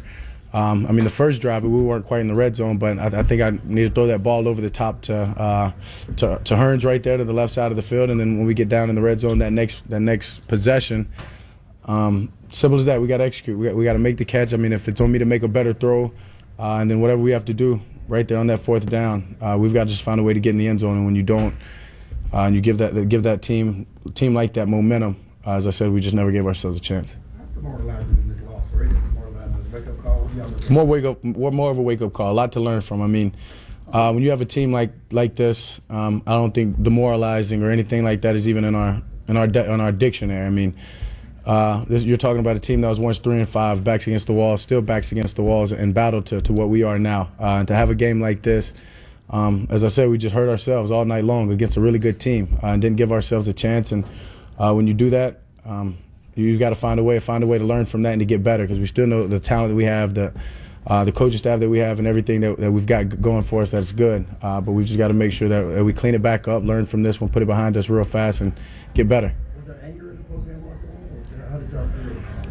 As I just said, I mean, we never gave ourselves a chance. If anything, we're angry at ourselves. There wasn't any finger pointing. It wasn't, hey, I'm looking at this guy, that guy's looking at me, offense is looking at the defense, none of that. I mean, if anything, we're all coming together saying, hey, in a way, we needed this. I mean, I don't know if we thought we were too hot to trot or whatever on our 5-game win streak or whatever it was, but we simply just got beaten every facet of the game. Simple as that. Offense, defense, and the kicking game, and we didn't give ourselves a chance. And when that happens, you just got to come together and clean it all up.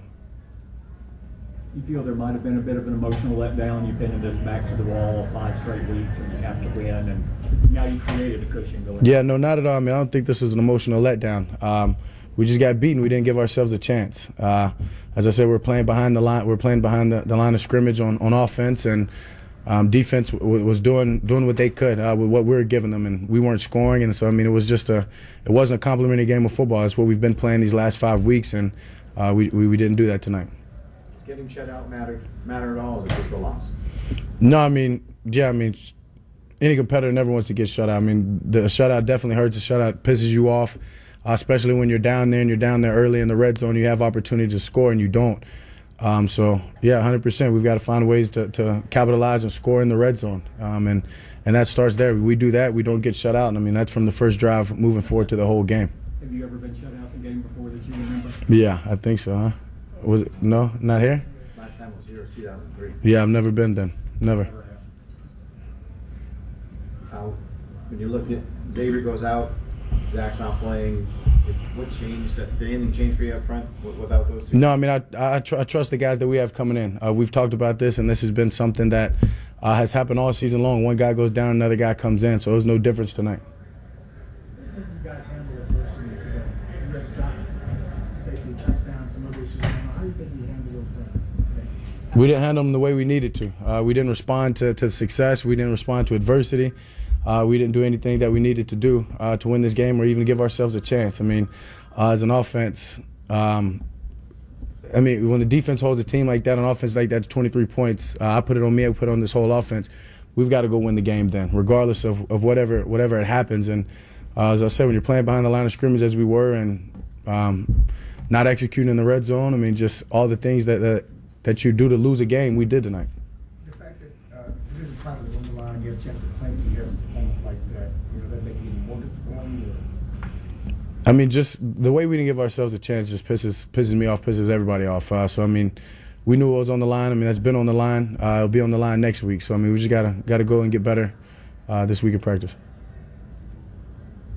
Appreciate it. There you go. That's Dak Prescott after the Cowboys lose to the Colts 23-20 or 23-0. The first shutout for the Cowboys since November of 2003. Do the Colts provide a blueprint plus your phone calls all on the way? Dallas Cowboys football will continue in a moment. Yes, indeed. So one could argue that it provided a blueprint. Man, Abe Flows knew the blueprint. That's the thing. So when you know what's going on and you know what's getting the opposition ready, it is what it is. Our OC is horrible. Romo would have messed it up. Come on now. Come on. Y'all leave Romo alone. Romo is enjoying Candace Romo and Rivers Romo and others, all his kids. Man, he enjoying them kids, man. So all we can do now is just regroup and get things back into other factors. Home game. We still going to have over 100,000 people here at Texas Stadium live in this thing. We have the howls. We would let them think that we are out of our miseries. Bubblegum Dakota 728 Autos. Appreciate you though, man. Never stop believing. Yeah, raw. Yes, indeed. But it is what it is. All we can do now is for those. This is what I wish for those who kind of on the fence with this team. I want you guys to get on off. I just want the real fans to be here, and I wish that everybody, the fake fans and all that stuff, I just wish that this loss was so horrible that they can just leave and go put on another team's jersey and just root for that particular team. This is what I wish. But, for those who out there, as soon as we win next week, they'll be back. Y'all be watching. Y'all be back into the mix. Y'all be back into the fold. It is what it is. So I just wish that those guys leave, and they get on my nerve more than anything. But outside of that, Cowboys Nation, those who willing to fight and roll with this team, all we got to do now is just regroup and refocus. You get punched in the mouth, shake it off, and then now we can go back and go start this little win spree all over again. That's all we got to do now. Just figure out a way. Dak needs to run more like Watson. Different coordinators, different setup for the offense as well. And it is what it is. Ronald Gillard, he says, preach law. No, man, I'm just trying to talk to you guys, man. I'm not trying to preach out anything. Time to move on, boys. Swaggy D, hey. It's not time to move on yet, right? Until Tuesday, that's when we start talking about. We're going to evaluate the film. We're going to look at tape, and I still have yet to hear anybody. And it seems like this is the flow, because nobody bringing this up, and it is what it is. Nobody bringing up the flags. That scares me, because I already know that next week and all this week until next week, they're just going to talk about how the performance of the offense occurred and how horrible this defense is. But I'm glad for a simple fact that I know that the type of temperament that D-Law got, he's pissed off. The type of temperament that I'm hearing from the Jalen Smiths of the world, LVE, these guys, they're going to regroup. They're going to figure out a way to make the next team pay. Trust me, they're going to figure out a way. And then also with his offense, I think that we need somebody to challenge. Somebody from the Buccaneers need to call out this offense and say, okay, all we got to do this and all we got to do that, and then maybe this offense can just really spark it up and pump it up and get things better going in those factors. We'll bounce back there playing catch up. Yeah, Travis Banks, yes. Rainable Bryant, yes. Still Cowboys for life. That's what I'm talking about. Hey, man, JG, man, what's good, man? Thank you, man. He said, Law, you my God, man. Appreciate it. Law, tell us what the truth is about our Cowboys. Jared Griffin. This is what it is, JG. And I know it's not Jason Garrett. I'm just telling you right now. The team is with our offense. It is struggling. It is struggling. Now, collectively, everybody want to pinpoint it to Dak Prescott. They can have that. But I'm telling everyone, who would you rather have out there now? You can't make no trades. There's nobody on the free agency market that you can pick up right now because that's over with. You do not want to insert the Cooper Rush of the world. We saw what he did during practices in the preseason. It didn't look good. I don't think even Matt White, I don't think that he's even on the practice squad doing well right now. So those are things that it's just what it is. Let's just roll with what we got right now. And then during the offseason, we reevaluate everything.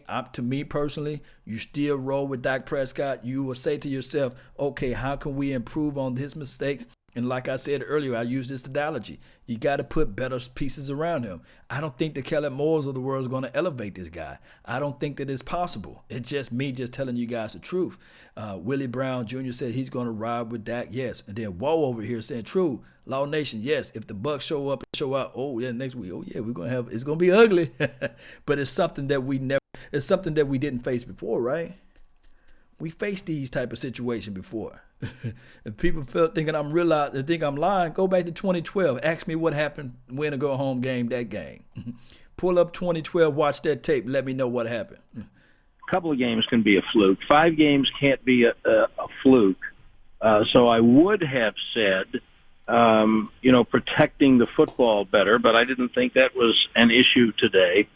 The thing that was concerning about this game is not something that has been a problem just throughout the year, and that's the way that they got sliced and diced in the line of scrimmage when the Colts had the ball. I mean, that guy is not a household name. Now, he's had a couple of 100-yard games. He's probably a better player than a lot of folks realize, but they just got beat. They just got blocked out of the way from the point of attack today.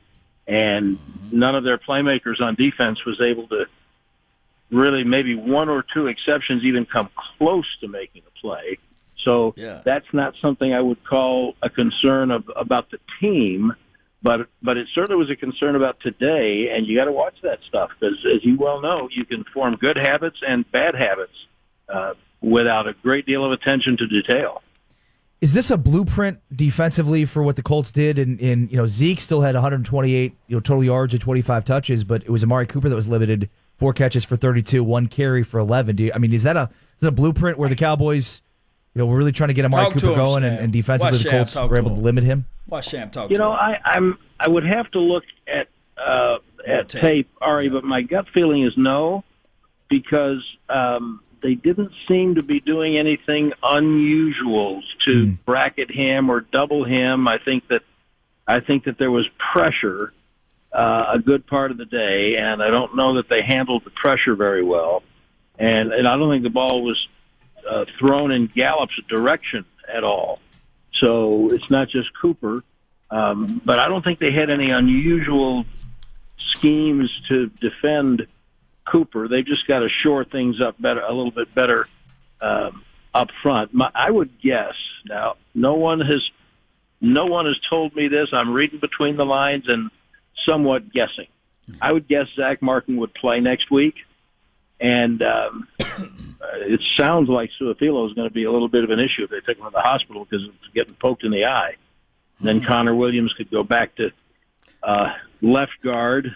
I think Zach was kind of hoping that maybe they would win this game without him and he could rest that knee. But my guess is that, now I could be completely wrong. My guess is that he would play and Connor Williams would play left guard next week. And so the protection issues that contributed to their problems today might not be quite so many. But I mean, eventually, if they get undone when they have the ball, that will be the thing that undoes them, just not holding up front. Voice of the Cowboys, Brad Sham, joining us on the postgame show. Cowboys lose to the Indianapolis Colts 23-0, first time being shut out since 2003. Brad, this team and in the red zone, the stat I came into the game with was when their goal to go, 10 yards or less in the red zone to go, to score points, it's at 47.6%. What has been the issue with this team and their inability to score points in the red zone and, in the red zone and 10 yards in? It's my opinion is that it's mostly execution, and I thought today was a really good. In other words, the players are not playing well enough. I know that everyone wants to jump on the play calling when why didn't you do that? Why didn't you throw it to so-and-so? Why didn't you run more? That third down play today was a great play. They brought Elliott across in a jet sweep formation that they had not shown all year, and then they had 2 men wide open underneath on the left side. They got pressure, and therefore he was not able to throw quite as good a ball as he would have liked.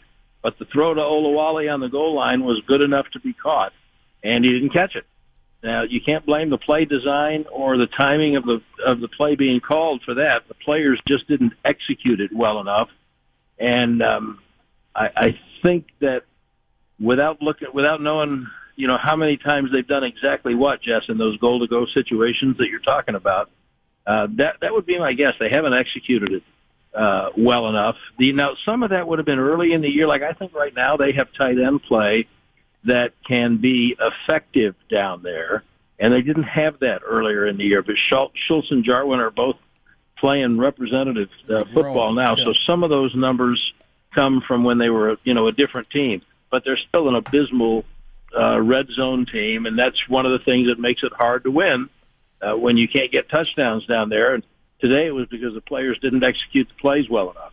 Great call. Appreciate your time. As always, Brad. We'll talk to you next week against Tampa. Okay, guys. Great, Brad. Have a good week. Have a good flight. You as well. Brad Sham, voice of the Dallas Cowboys, joining us. Post-game show brought to you by Albertsons, the official. Yes, indeed. That was a great Brad Sham, man. I'll just sit there and wait to listen to him speak. You're listening to the Dallas Cowboys. Let's see if they're going to go to commercial. Yeah, they're going to commercial. But this is the thing. The great Brad, he was talking about that play. Like I said, I didn't get a chance to see it live. I just saw the little replay of the highlight. There was a play that, from what I saw, the ball touched their hands. You're supposed to be able to catch it. I think that they got greedy. We understood that they were trying to set the tone, the temperament. Was that the first series that he dropped the ball, or was the first series, because I didn't get a chance to see that, was the first series where I heard that they got a block kick or something like that?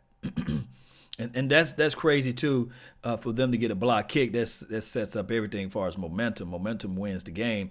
So let me know, guys, that's in the comment box. Did they get the block kick originally, and then that was like on the second or third drive? We went all the way down there on the field.